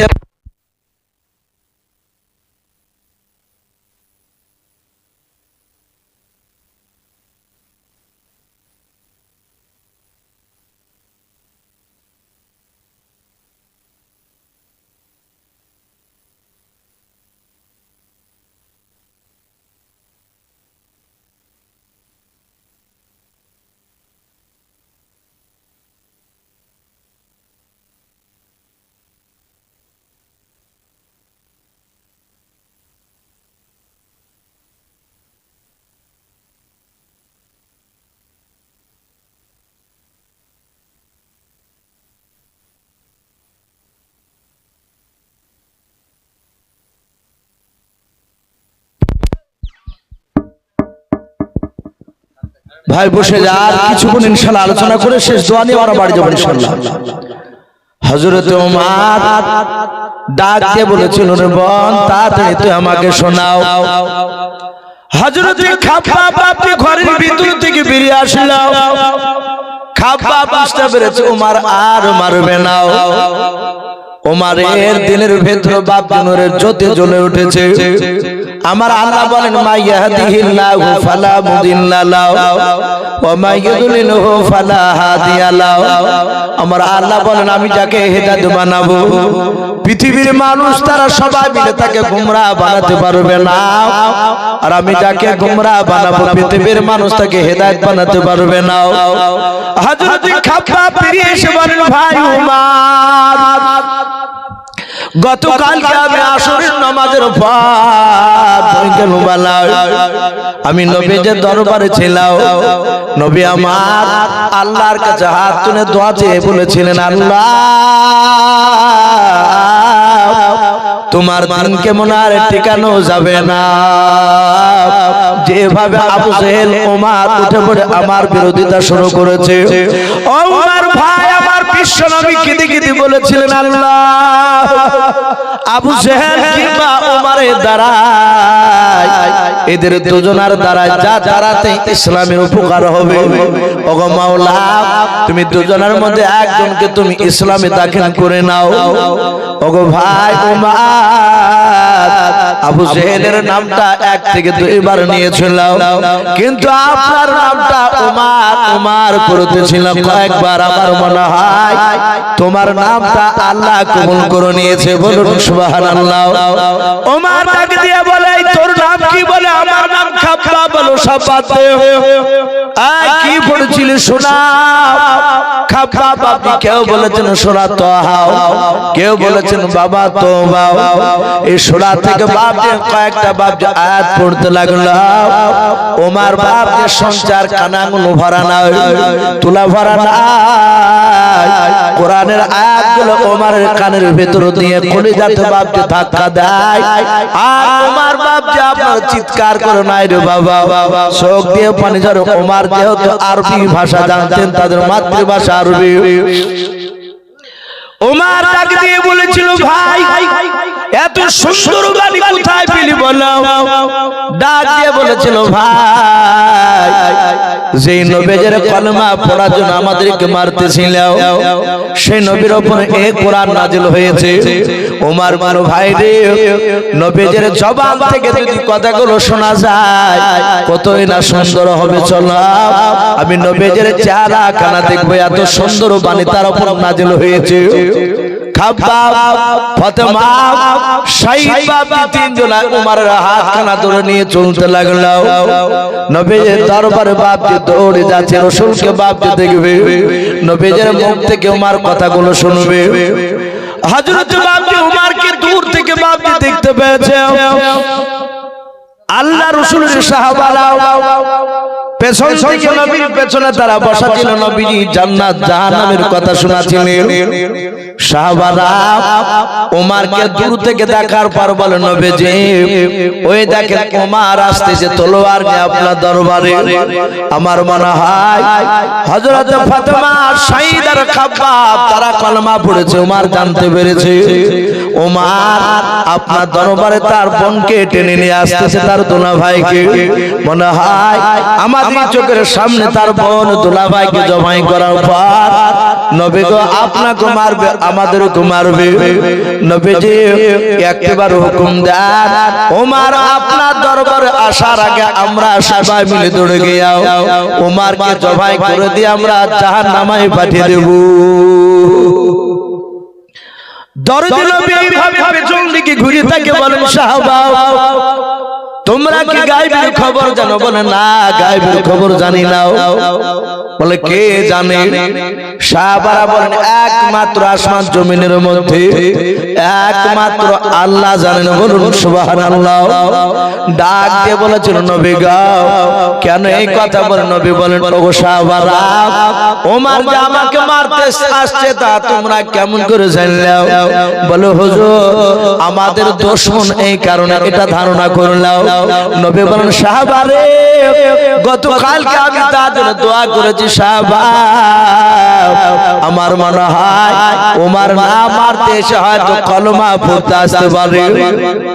আল্লাহর নবী বলেন সাহাবা বসে যাও। সাহাবারা বাপজি বসে বলে নবী বলেন এক ধাপ কেউ জানো এখান থেকে সামনের দিকে ওমরের দিকে যাবা না।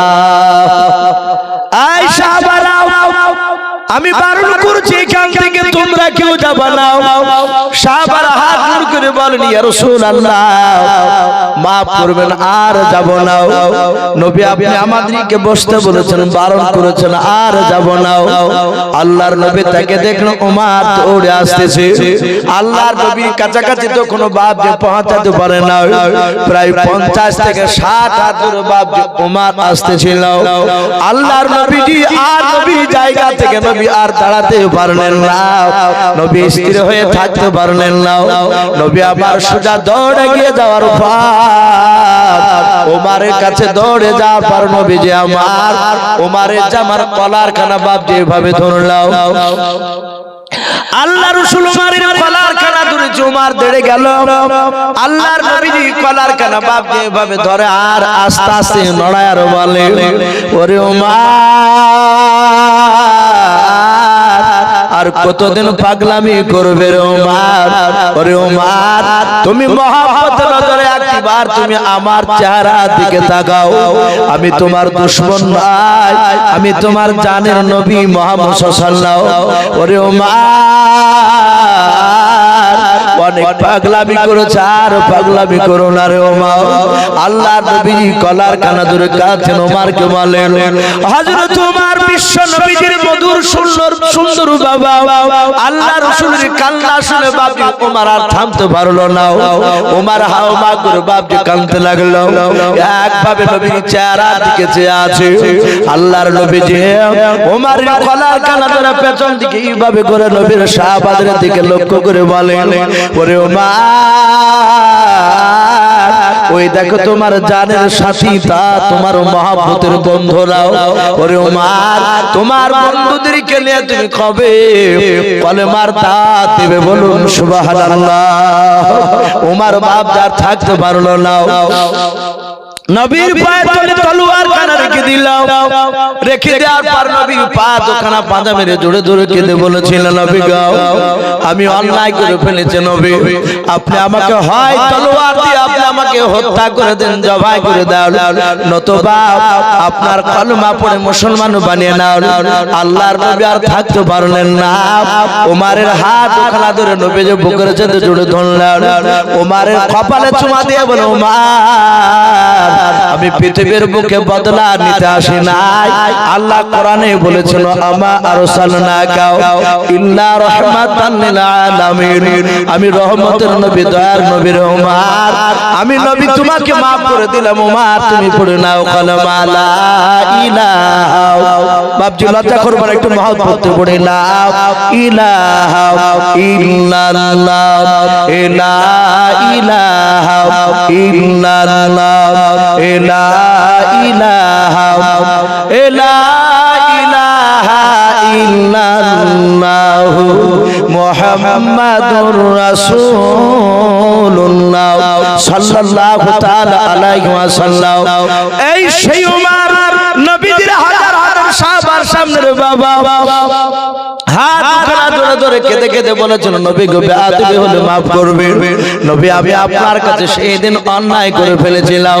ওগো আল্লাহর নবী জনাবে মুহাম্মদ রাসূলুল্লাহ সাল্লাল্লাহু তাআলা আলাইহি ওয়াসাল্লাম আমি আপনার কাছে ক্ষমা চাই, আপনি আমাকে ক্ষমা করে দেন। আল্লাহর দরদি নবী আমার আল্লাহর দরদি নবী আমার ডাক দেবার ওমর আমি সেই দিনে আমি তোমাকে ক্ষমা করে দিয়েছি রে ওমর। বলে নবী গো আজ যেমন আপনি ক্ষমা চাইছেন আজ আপনি maaf করে দাও। আল্লাহর নবী বলেন ওমর আমি maaf করে দিলাম। আল্লাহর রাসূল এইভাবে এক এক করে সাহাবাদের বাপ হাত দুখানা ধরে ধরে নবী আমার অনেকগুলো সাহাবার বাপ হাত ধরে ক্ষমা চাইতে লাগলেন। আবু বকর সিদ্দিক রাদিয়াল্লাহু তাআলা আনহু তিনি মনে মনে চিন্তা করলেন হাজার হাজার সাহাবার কাছে এইভাবে নবী ক্ষমা চাইতে গেলেন, এটা নবীজি ক্ষমা চাইছে বটে কিন্তু আমাদের সবারই নবীর কাছে বেয়াদবি করা হচ্ছে। নবীর তো গুনাহ নাই, আবার নবী এক এক করে ক্ষমা চাইলে অনেক সময় লেগে যাবে, এটা অন্যায় হচ্ছে আমাদের। হযরত আবু বকর নবীজির সামনে গিয়ে বলে নবীজি আমি আপনার দামি সাহাবা। বলে হ্যাঁ। আল্লাহর নবীর বন্ধু আবু বকর ডাক দিয়ে বলে নবী গো আপনি বলেছেন সাহাবার মধ্যে সবচেয়ে বড় সাহাবা আবু বকর। ওগো আল্লাহর নবী সব সাহাবার আপনার কথা শুনে আমাকে বড় বলে মানে আমি যা বলি তাই শুনে নাই। ওগো আল্লাহর নবী যে আপনি এক এক করে প্রতিটা সাহাবার কাছে আপনি ক্ষমা চাইবেন না। ওগো আল্লাহর নবী শুনে না সব সাহাবার পক্ষ থেকে শুনে না আমি পয়গম্বর রাসূলের বন্ধু আবু বকর। ওগো আল্লাহর নবীজি সবারই তরফ থেকে আমি আপনাকে মাফ করে দিলাম। বলুন সুবহানাল্লাহ। হযরত আবু বকর দেখলেন নবী এক এক করে মাপ চাইছে। ভাই চায়ের কেটলি চা দিল না, দিল না আপনাকে? যাক ভাই কমিটি ভাইকে বলবো ভাই এক কাপ করে যদি এদেরকে চা দিতেন, যেহেতু রাত্রি অনেক হয়ে গেছে, এক কাপ চা যদি করে দিতেন, বিস্কুট লাগবে না, তাহলে একটু ভালো হতো। তো ভাই আমি বলছিলাম হযরতে আবু বকর বলে নবী এক এক করে সবারই কাছে ক্ষমা চাইবেন। আমি আবু বকর সব সাহাবার পক্ষ থেকে আমি আপনাকে মাফ করে দিচ্ছি। নবী মাফ করে দিলাম, একটা সাহাবাও প্রতিবাদ করবে না। যাহাতে বাপকে মাফ করে দিলাম বলেছে সঙ্গে সঙ্গে বাপকে আপনার রাসূল বলে লোক আবু বকর। রাসূল হাসছে, সবারই কাছে ক্ষমা চাইতে হলো না। আবু বকর সবারই দায়িত্ব নিয়ে মাফ করে দিল। আমার বিশ্বনবী রহমতের নবী বললেন আমি আবু বকর সবাইকে মাফ করে দিলাম। যাহাতে বাবা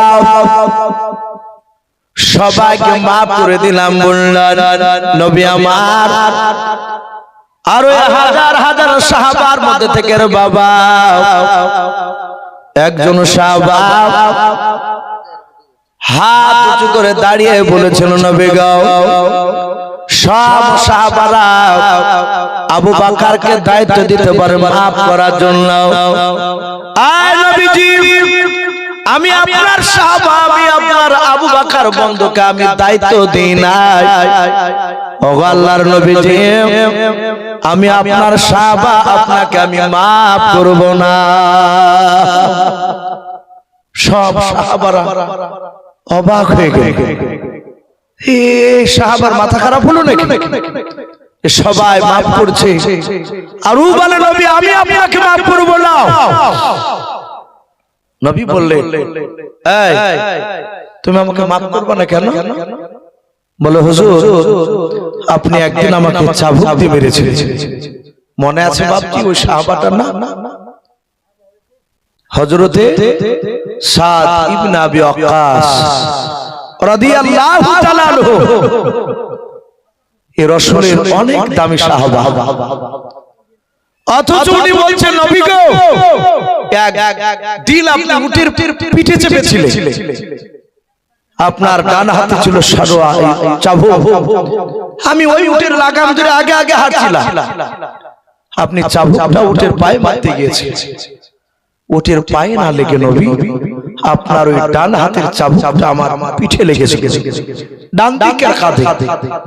ওগো নবী আজ আপনি হাজার হাজার মানুষের সামনে বলেছে হয় মাফ করে দাও নতুবা তার প্রতিশোধ বদলা নিয়ে নাও। নবী আমি আপনাকে মাফ করব না, আমি প্রতিশোধ বদলা নিতে চাই। আবু বকর বললেন ভাই নবীকে মারা তো দূরের কথা, নবী চেহারার দিকে চোখটা টেড়া করে তাকালে ঈমান নষ্ট হয়ে যায়, আর তুমি নবীকে মারবা? বলে আবু বকর এখানে কথা বলবে না, তোমার সাথে আমার কথা নয়, আমার কথা হচ্ছে রাসূলুল্লাহর সাথে। বলুন সুবহানাল্লাহ। সাদ ইবনে আবি ওয়াক্কাস তিনি দামি সাহাবা, ওনার জীবনী শুনেছেন আপনারা? নবী যেদিন তায়েফ নগরে মার খেয়ে এসে একটা খাজুর গাছের হালকা ছায়ার তলে রাসূলুল্লাহ কাঁদছিলেন, মাথা দিয়ে বাপজি রক্ত গড়ে গড়ে পায়ে জমাট বেঁধে চলেছিল।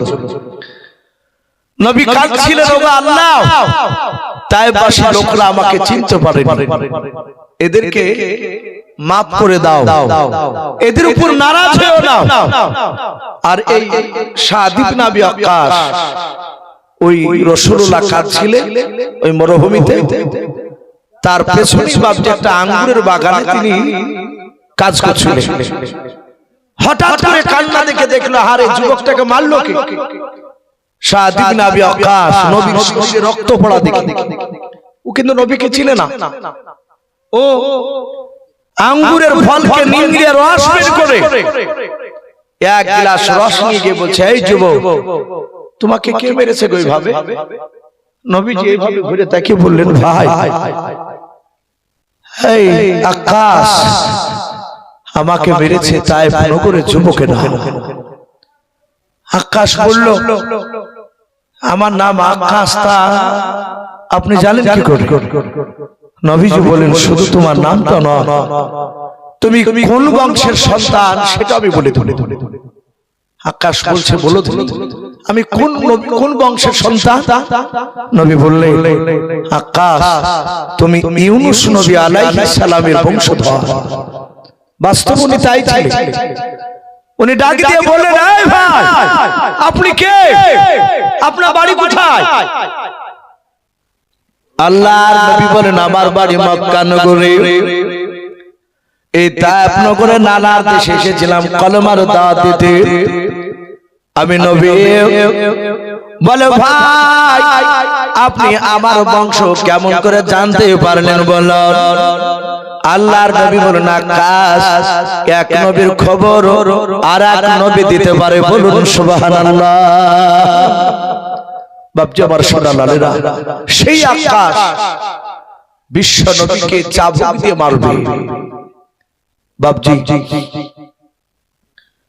আপনাদের যোগ্যতম মুফতি সাহেব, শুধু আপনাদের ইমামই শুধু নয়, এই মুর্শিদাবাদের মধ্যে বাপজি একটা বড় মাদ্রাসা, আপনাদের এই ছয়ঘড়ি হাফিজিয়া মাদ্রাসা, সেই মাদ্রাসা উনি যোগ্যতম শিক্ষক।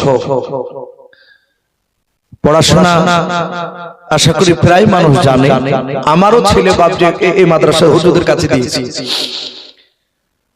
ভাই আপনারা বসে আছেন, একদম মসজিদের চিহ্ন দেখতে পাওয়া যাচ্ছে। সব এই যে কলম বাপজি সম্পূর্ণ এখনো হয়। মুফতি সাহেব একটু ইশারা করে বললেন, ভাই একটু কিছু শেষের বেলা একটু চাই, রাত্রি প্রায় 1টা বাজতে বাপজি 20 মিনিট বাকি আছে।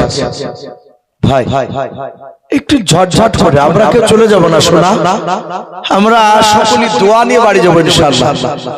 আর দোয়া মুখ্য ইবাদত, দোয়া হচ্ছে সমস্ত ইবাদতের বাপজি মাগাজ বলা হয়েছে। এই জন্য আমরা শেষ না দোয়া নিয়ে বাপজি বাড়ি যাবো না। কার আব্বা, কার মা, কার দাদা দাদি, নানা নানি অনেকের বাপজি চলে গিয়েছে, তাদের মাগফিরাতের কামনা করে দোয়া হবে। ছয়ঘড়ি ডাক্তার শামসুল সাহেব, উনি 5000 টাকার দাতা। মারহাবা বলেন, আরে তাকবীর। এই ডাক্তারের 5000 টাকা দান আল্লাহ কবুল করুন, তার আত্মীয়-স্বজন কবর আযাবকে maaf করুন, বলুন আল্লাহুম্মা আমিন। তার এই যে মানুষের এই ডাক্তারি করা, এটা একটা মানুষের সেবা। আল্লাহ তার মানুষের সেবা করার তৌফিক দান করুন এবং তার হাতে যেন আল্লাহ যশ দান করে, বলুন আল্লাহুম্মা আমিন। তার রুজিতে বরকত দিন, বলুন আল্লাহুম্মা আমিন। বলেন আরে তাকবীর। ভাই একটু আসুন, আমি আপনাদের কাছে 50,000, 10,000, 15,000 বাপ আমি চাইবো না। যদি কেউ থাকে, যেমন আমাদের ডাক্তার মশাই শেষের বেলায় বাপজি 5,000 টাকা দিন। যদি কেউ থাকে, দু একজন ব্যক্তি বাপজি 5,000 করে ইনশাআল্লাহ একটু হাত খাড়া উঁচু করে বলতে পারো। যদি 5,000 টাকা দিতে না পারে, কমসে কম বাপজি 500,000 করে টাকা। জি একটু আসুন। আল্লাহ রাসূল বলেন, মান বানা লিল্লাহি মাসজিদা বানাল্লাহু লাহু বাইতান ফিল জান্নাহ। নবী বললেন, কেউ যদি দুনিয়াতে মসজিদ তৈরি করে দেয়, সুবহানাল্লাহ, নারে তাকবীর। এই কাউসার নামে দেখো বান্দা কোথায় যে ছিল, শেষের বেলা এসে দেখো 1000 টাকা দিলাও, 1000 টাকা বলে মনে করিও না হেলাও, নেকের খাতায় মোলা লিখিও গো আল্লাহু আমিন। সাইফুল নামে দেখো বান্দা কোথায় যে ছিল, শেষের বেলা এসে দেখো 1000 টাকা দিলাও, 1000 টাকা বলে মনে করিও না হেলাও, নেকের খাতায় মোলা লিখিও গো মেলাও, যা সাথী যে নিয়াতে করিয়াছে দান, দানকে কবুল করো তুমি সুবহানাল্লাহ আমিন। নারে তাকবীর, মাশাআল্লাহ। রুহুল আমিন নামে দেখো বান্দা শেষের বেলা 3000 টাকা দানিল মসজিদ বানাবো বলিয়া আল্লাহ, যা সাথে যে নিয়াতে করিয়াছে দান, দানকে কবুল করো তুমি রহমান। আর দোয়া করি মোলা তাহার জন্নতে, সুখে শান্তি রেখো তুমি দুনিয়ার বুকে আল্লাহু আমিন। নারে তাকবীর। ভাই জবজাত করে আসি, শোনা 500 1000 200 যে যা পারবো ভাই, একটু শেষের বেলা আলহামদুলিল্লাহ যথেষ্ট দান আপনারা দিয়েছে। মা বোন যারা আছেন মা বোনদেরকে বলবো, মা বোন আপনারা 200 150 যে যা পারবেন একটু দানের হাতটা একটু বাড়াবো। মাশাআল্লাহ, দেখেন আমারই বন্ধু মাওলানা রফিকুল সাহেব, উনিও বলছেন 1000 টাকার দাতা, বল মারহাবা। এই মাওলানা রফিকুল ইসলাম নামে দেখো বান্দা কোথায় যে ছিল, আল্লাহ নাম শুনে দেখো 1000 টাকা দিলাও, যা সাথী যে নিয়াতে করিয়াছে দান, দানকে কবুল করো তুমি সুবহান। ওগো বাড়ি দোয়া করি ওগো পাক বাড়ি, মিজানেতে নেকির পাল্লা করে দিও ভাই আল্লাহু আমিন। নারে তাকবীর। 6 ঘড়ি আবু রায়হান নামে দেখো বান্দা কোথায় যে ছিল, শেষের বেলা এসে দেখো 500 টাকা দিলাও, 500 টাকা বলে মোলা করিও না হেলাও, নেকের খাতায় মোলা লিখিও গো মেলাও, যা সাথী যে নিয়াতে করিয়াছে দান, দানকে কবুল করো তুমি রহমান আল্লাহু আমিন। নারে তাকবীর। 6 ঘড়ি পশ্চিম পাড়া থেকে হাবু সাহেব, উনিও 500 টাকার দাতা, বল মারহাবা। এই হাবু শেখ নামে দেখো বান্দা কোথায় যে ছিল, শেষের বেলা এসে দেখো 500 টাকা দিলাও, 500 টাকা বলে মোলা করিও না হেলাও, নেকের খাতায় মোলা লিখিও গো মেলাও, ওগো বাড়ি দোয়া করি ওগো পাক বানাও, জান্নাতে খেলায়ও তুমি আঙ্গুর বেদন আল্লাহু আমিন। ভাই একটু তাড়াতাড়ি আসেন।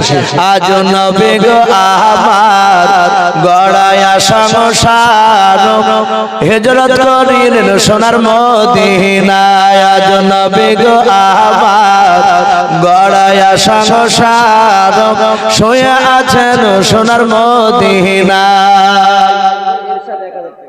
মাশাআল্লাহ, এই 6 ঘড়ি এরশাদ আলী বান্দা দেখো কোথায় যে ছিল, শেষের বেলা এসে দেখো 1000 টাকা দিলাও, যা সাথী যে নিয়াতে করিয়াছে দান, দানকে কবুল করো তুমি সুবহানাল্লাহু আমিন।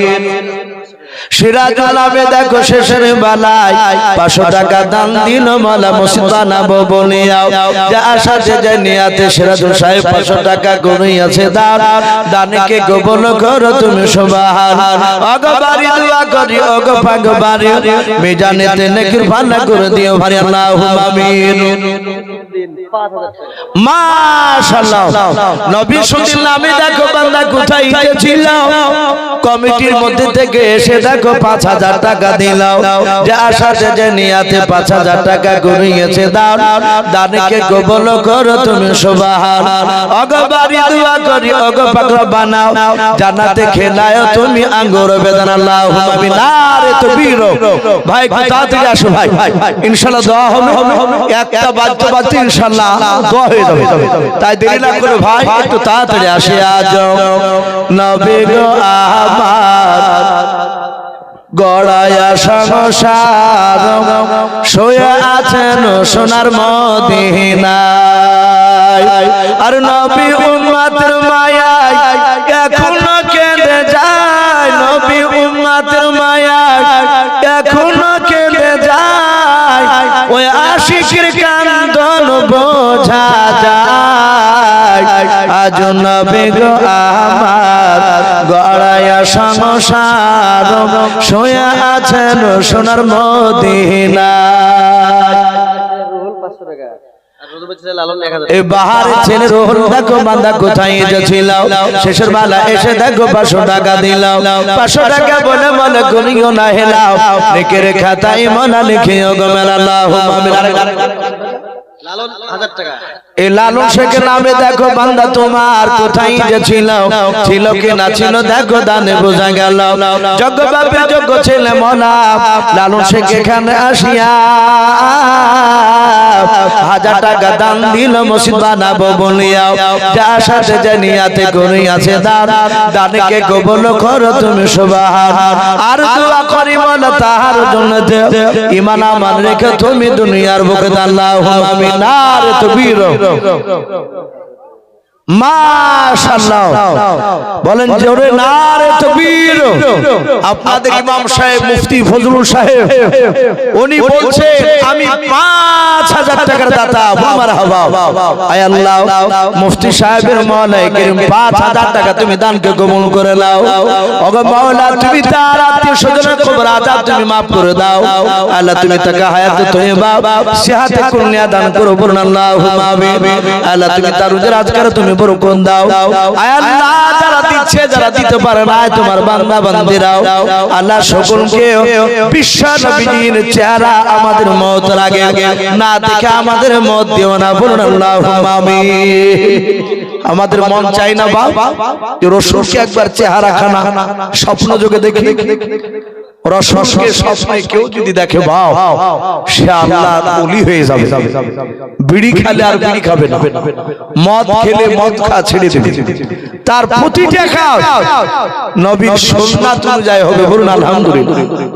এই জন্য দোয়া করি ওগো আল্লাহ যারা দিচ্ছে যারা দিতে পারে না তুমি আমাদের সকলকে বিশ্ব নবীর চেহারা না দেখে আমাদের মত দিও না, বলুন আল্লাহুম্মা মাশাআল্লাহ।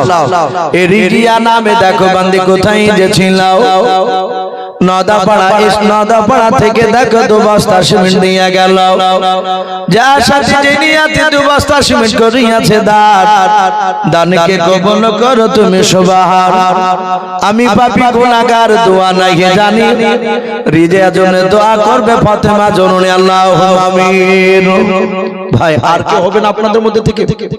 জি আমরা সবাই দোয়ার আশায় বসে আছি, আর বাপজি সারা রাত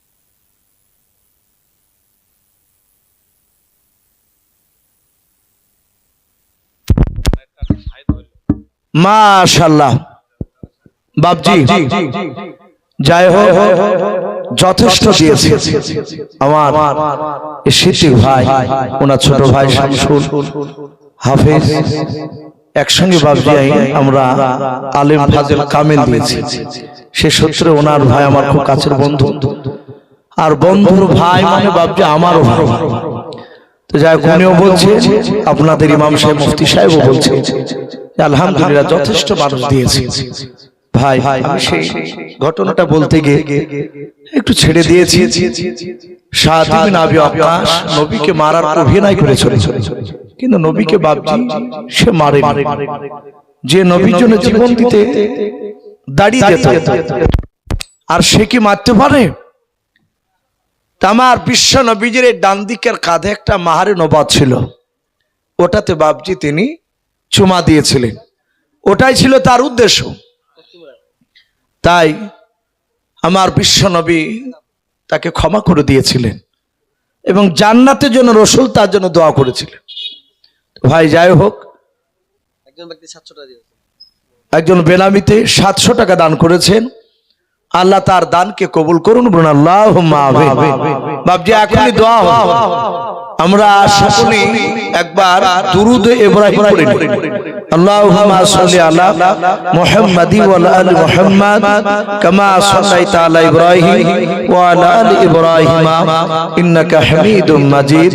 আল্লাহুম্মা বারিক আলা মুহাম্মাদি ওয়া আলা আলি মুহাম্মাদ কামা বারাকতা আলা ইব্রাহিম ওয়া আলা আলি ইব্রাহিম ইন্নাকা হামিদুম মাজিদ। সাল্লাল্লাহু তাআলা আলাইহি ওয়াসাল্লাম। ভাই আমরা সবাই গুনাহগার, আমরা ছোট্ট একটা তওবার দোয়া পড়ি।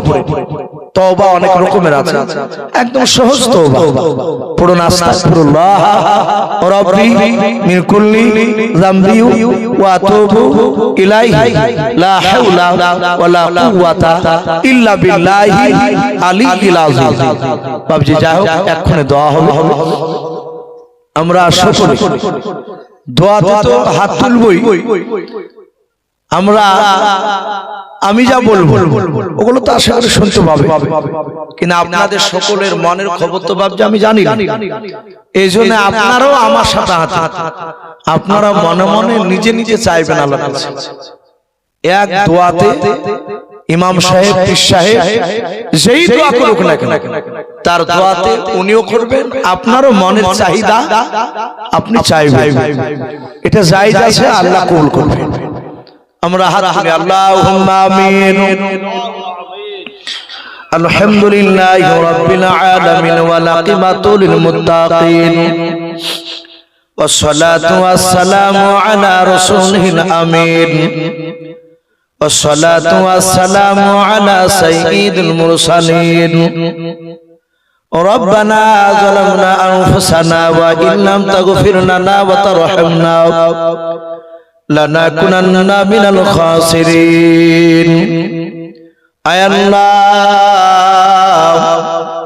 রাত্রি প্রায় 1টা বাজতে চলল মাওলা। আয় আল্লাহ, প্রচন্ড শীতের রাত্রিতে তোমার বান্দা বান্দীদেরকে নিয়ে মাওলা তোমার শাহী দরবারে হাত উঠিয়েছে। রব্বুল আলামিন, তুমি দয়া মেহেরবান করে আমাদের সকলের ছোট বড় হাতগুলো আল্লাহ ঈমানদার হিসেবে তুমি আমাদের কবুল করে নাও। ওগো রব্বুল আলামিন, আমরা সকলেই গুনাহগার, খাকসার নাদান তোমার বান্দা। দিনের আলো রাত্রি অন্ধকার মাওলা, সগীরা কবিরা জানাওয়া জানাও, ছোট বড় জাহেরি বাতিনি যাবতীয় গুনাহ করে ফেলেছি। আয় আল্লাহ, তুমি আমাদের সকলের জীবনের যাবতীয় গুনাহগুলো আয় আল্লাহ তুমি মাফ করে দাও। আয় আল্লাহ, আজকে পবিত্র জালসার মাহফিল তুমি কবুল করে নাও। আল্লাহ রাব্বুল আলামিন, যেই মসজিদের উদ্দেশ্য করে জালসা দেওয়া হয়েছে রে মাওলা, যেই মসজিদের আল্লাহ উন্নতি করবে আল্লাহ কালেকশন করা হয়েছে, তোমার বান্দা বান্দীরা অনেক টাকা দান করেছে, সিমেন্ট দান করেছে, টাকা দান করেছে। আল্লাহ সকলের নেক মাকসুদ তুমি পুরা করে দাও। আল্লাহ তুমি তাদের সকলের দানগুলো তুমি কবুল করে নাও। লোহা রড বালি সব দান করেছে তোমার বান্দা বান্দীরাও, তাদের সকলের নেক মাকসুদ তুমি পুরা করে দাও। আল্লাহ সকলের দানকে তুমি কবুল করে নিও, তাদের আত্মীয় স্বজনের কবরের আযাবগুলো তুমি মাফ করে দাও। আয় আল্লাহ, আয় আল্লাহ, জালসার সভাপতি সাহেবদেরকে তুমি কবুল করে নাও, বক্তা শ্রোতা সকলকে তুমি ঈমানদার হিসাবে কবুল করে নাও। আয় আল্লাহ, এই মসজিদের ইমাম সাহেব, মুফতি সাহেব, আল্লাহ তুমি তাকে যোগ্য হিসাবে তুমি কবুল করে নাও। আল্লাহ জি মাদ্রাসা, আল্লাহ হাফিজিয়া মাদ্রাসা রয়েছে মওলাই গ্রামে, আল্লাহ এই হাফিজিয়া মাদ্রাসাকে তুমি কবুল করে নাও। এই মুফতি সাহেবকে তার মাদ্রাসা সঠিকভাবে খিদমত করা তুমি তৌফিক করে দাও। আল্লাহ দেখো তোমার বান্দারাও আমিন আমিন করতেছে মাওলা, তোমার বান্দিনা আমিন আমিন করতেছে, খারাপ বানায় মা নাই, দাদা নাই, দাদি নাই, চাচা নাই, চাচি নাই, নানা নাই, নানি নাই। আল্লাহ তুমি তাদের কবরের আযাবগুলো তুমি মাফ করে দাও। আল্লাহ এই গ্রামে তুমি রহমত বর্ষণ করো আয় আল্লাহ, এই গ্রামে তুমি রহমত বর্ষণ করো, এই গ্রামের প্রতিটা বাড়িতে রোজা রাত করে তুমি বরকত দাও আয় আল্লাহ। গ্রামের বাহির থেকে যারা এখনো বসে আমিন আমিন করেছেন মওলা, তুমি তাদের বাড়িতে রোজা রাত করে বরকত দাও আয় আল্লাহ। তুমি তাদের গ্রামে তুমি রহমত বর্ষণ করো মালিক। তোমার কাছে আখিরি দোয়া করে মওলা, সারা বিশ্বের মুসলমানদেরকে তুমি হেফাজত করো, খাস করে ভারতবর্ষের মুসলমানদেরকে হেফাজত করো আয় আল্লাহ। সারা বিশ্বের মসজিদ মাদ্রাসাকে তুমি হেফাজত করো আয় আল্লাহ।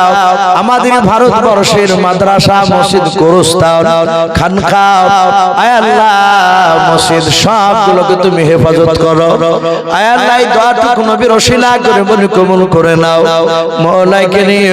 এখানে অনেক গোলামে কেরাম রয়েছে, হাজী সাহেব রয়েছে আল্লাহ, দাড়ি পাকালা মানুষ রয়েছে আয় আল্লাহ, বাচ্চা ছেলে পর্যন্ত রয়েছে মওলা। যার হাত ওখানে পছন্দ হবে মওলা, তার হাতের সঙ্গে আমাদের সকল হাতগুলো তুমি কবুল করে নাও আয় আল্লাহ। এই দোয়াটুকু নবীর ওসিলা করে বলি কবুল করে নাও। যত নবীর রাসূল সাল্লাল্লাহু পাঠিয়েছো সকলে আরো তুমি পৌঁছিয়ে দাও। সুবহান রাব্বিকা রাব্বিল ইজ্জাতি আম্মা ইয়াসিফুন ওয়া সালামুন আলাল মুরসালিন ওয়ালহামদুলিল্লাহি রাব্বিল আলামিন। আসসালামু আলাইকুম ওয়া রাহমাতুল্লাহি ওয়া বারাকাতুহু।